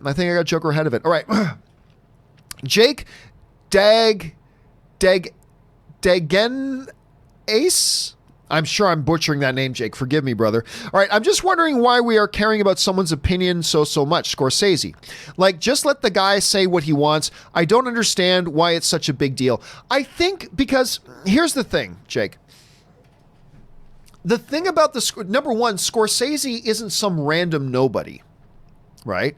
He is royalty in the world of film, all right? Like, I remember when a bunch of people got upset because Bill Maher made some comments about, I can't remember what. Bill Maher made some comments about some comic book movie or something. I can't remember what it was. But my thing at the time was, who the F cares what Bill Maher says? He's not a movie guy. He might as well be a plumber in Toledo. He has nothing to do with the movie world. All right? Why do any of us care? Martin Scorsese is a different thing. He is a high lord royalty of the world of movies. And here's the other thing. He wasn't just expressing his opinion. Like, to say, if he came out and said, you know what, personally, I don't like comic book movies all that much. I find them to be a little bit, then that's why when he first came out and just said, like, I don't really consider comic book movies cinema, I defended him at the time because I'm like, hey, listen, he's not 100% wrong. To him, and who's going to try to lecture Martin Scorsese about what cinema is and isn't? He's Martin Scorsese. He outranks you, and he outranks me. But I said, okay, so he doesn't consider them cinema. Look, even I say a lot of comic book films is spectacle. It's fantastic. It's a lot of fun. But a lot of comic book films is just spectacle, and not a lot of comic book films are able to transcend the genre. So I didn't think Martin Scorsese was crazy for saying that, and that's why I even kind of defended him at first.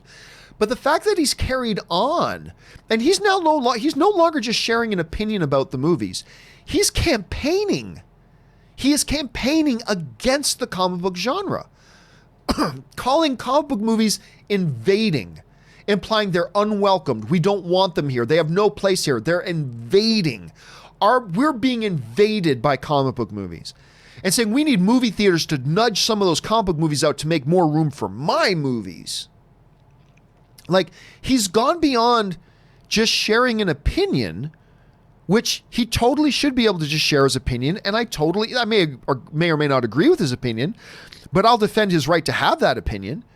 But he's gone beyond that now to continuing on with it. And now he's actually campaigning he's trying to turn the industry against it. And that's a different thing. In Wizard of Oz speak, that's a horse of a different color. And that's why I think you see a lot of us take his comments now a little bit more seriously than I originally did when he was just saying, I don't really think comic book movies are cinema. That's fine. He's allowed to think that. And he's not 100% wrong about that. But he's stepped it up, and I think that's why you see a lot of us taking it a little bit more seriously. All right, Nick writes, did Reynolds just tease Deadpool in the MCU on Twitter? No, he didn't. He was at Marvel. He put up a fun picture, but he wasn't teasing, because remember, we just had Paul Wernick confirm that they still don't know if they're going to have him in there or not, so keep that in mind. Connor Farley writes, can they get Ana de Armas in any goddamn role in the Batman, for God's sakes? Why? Why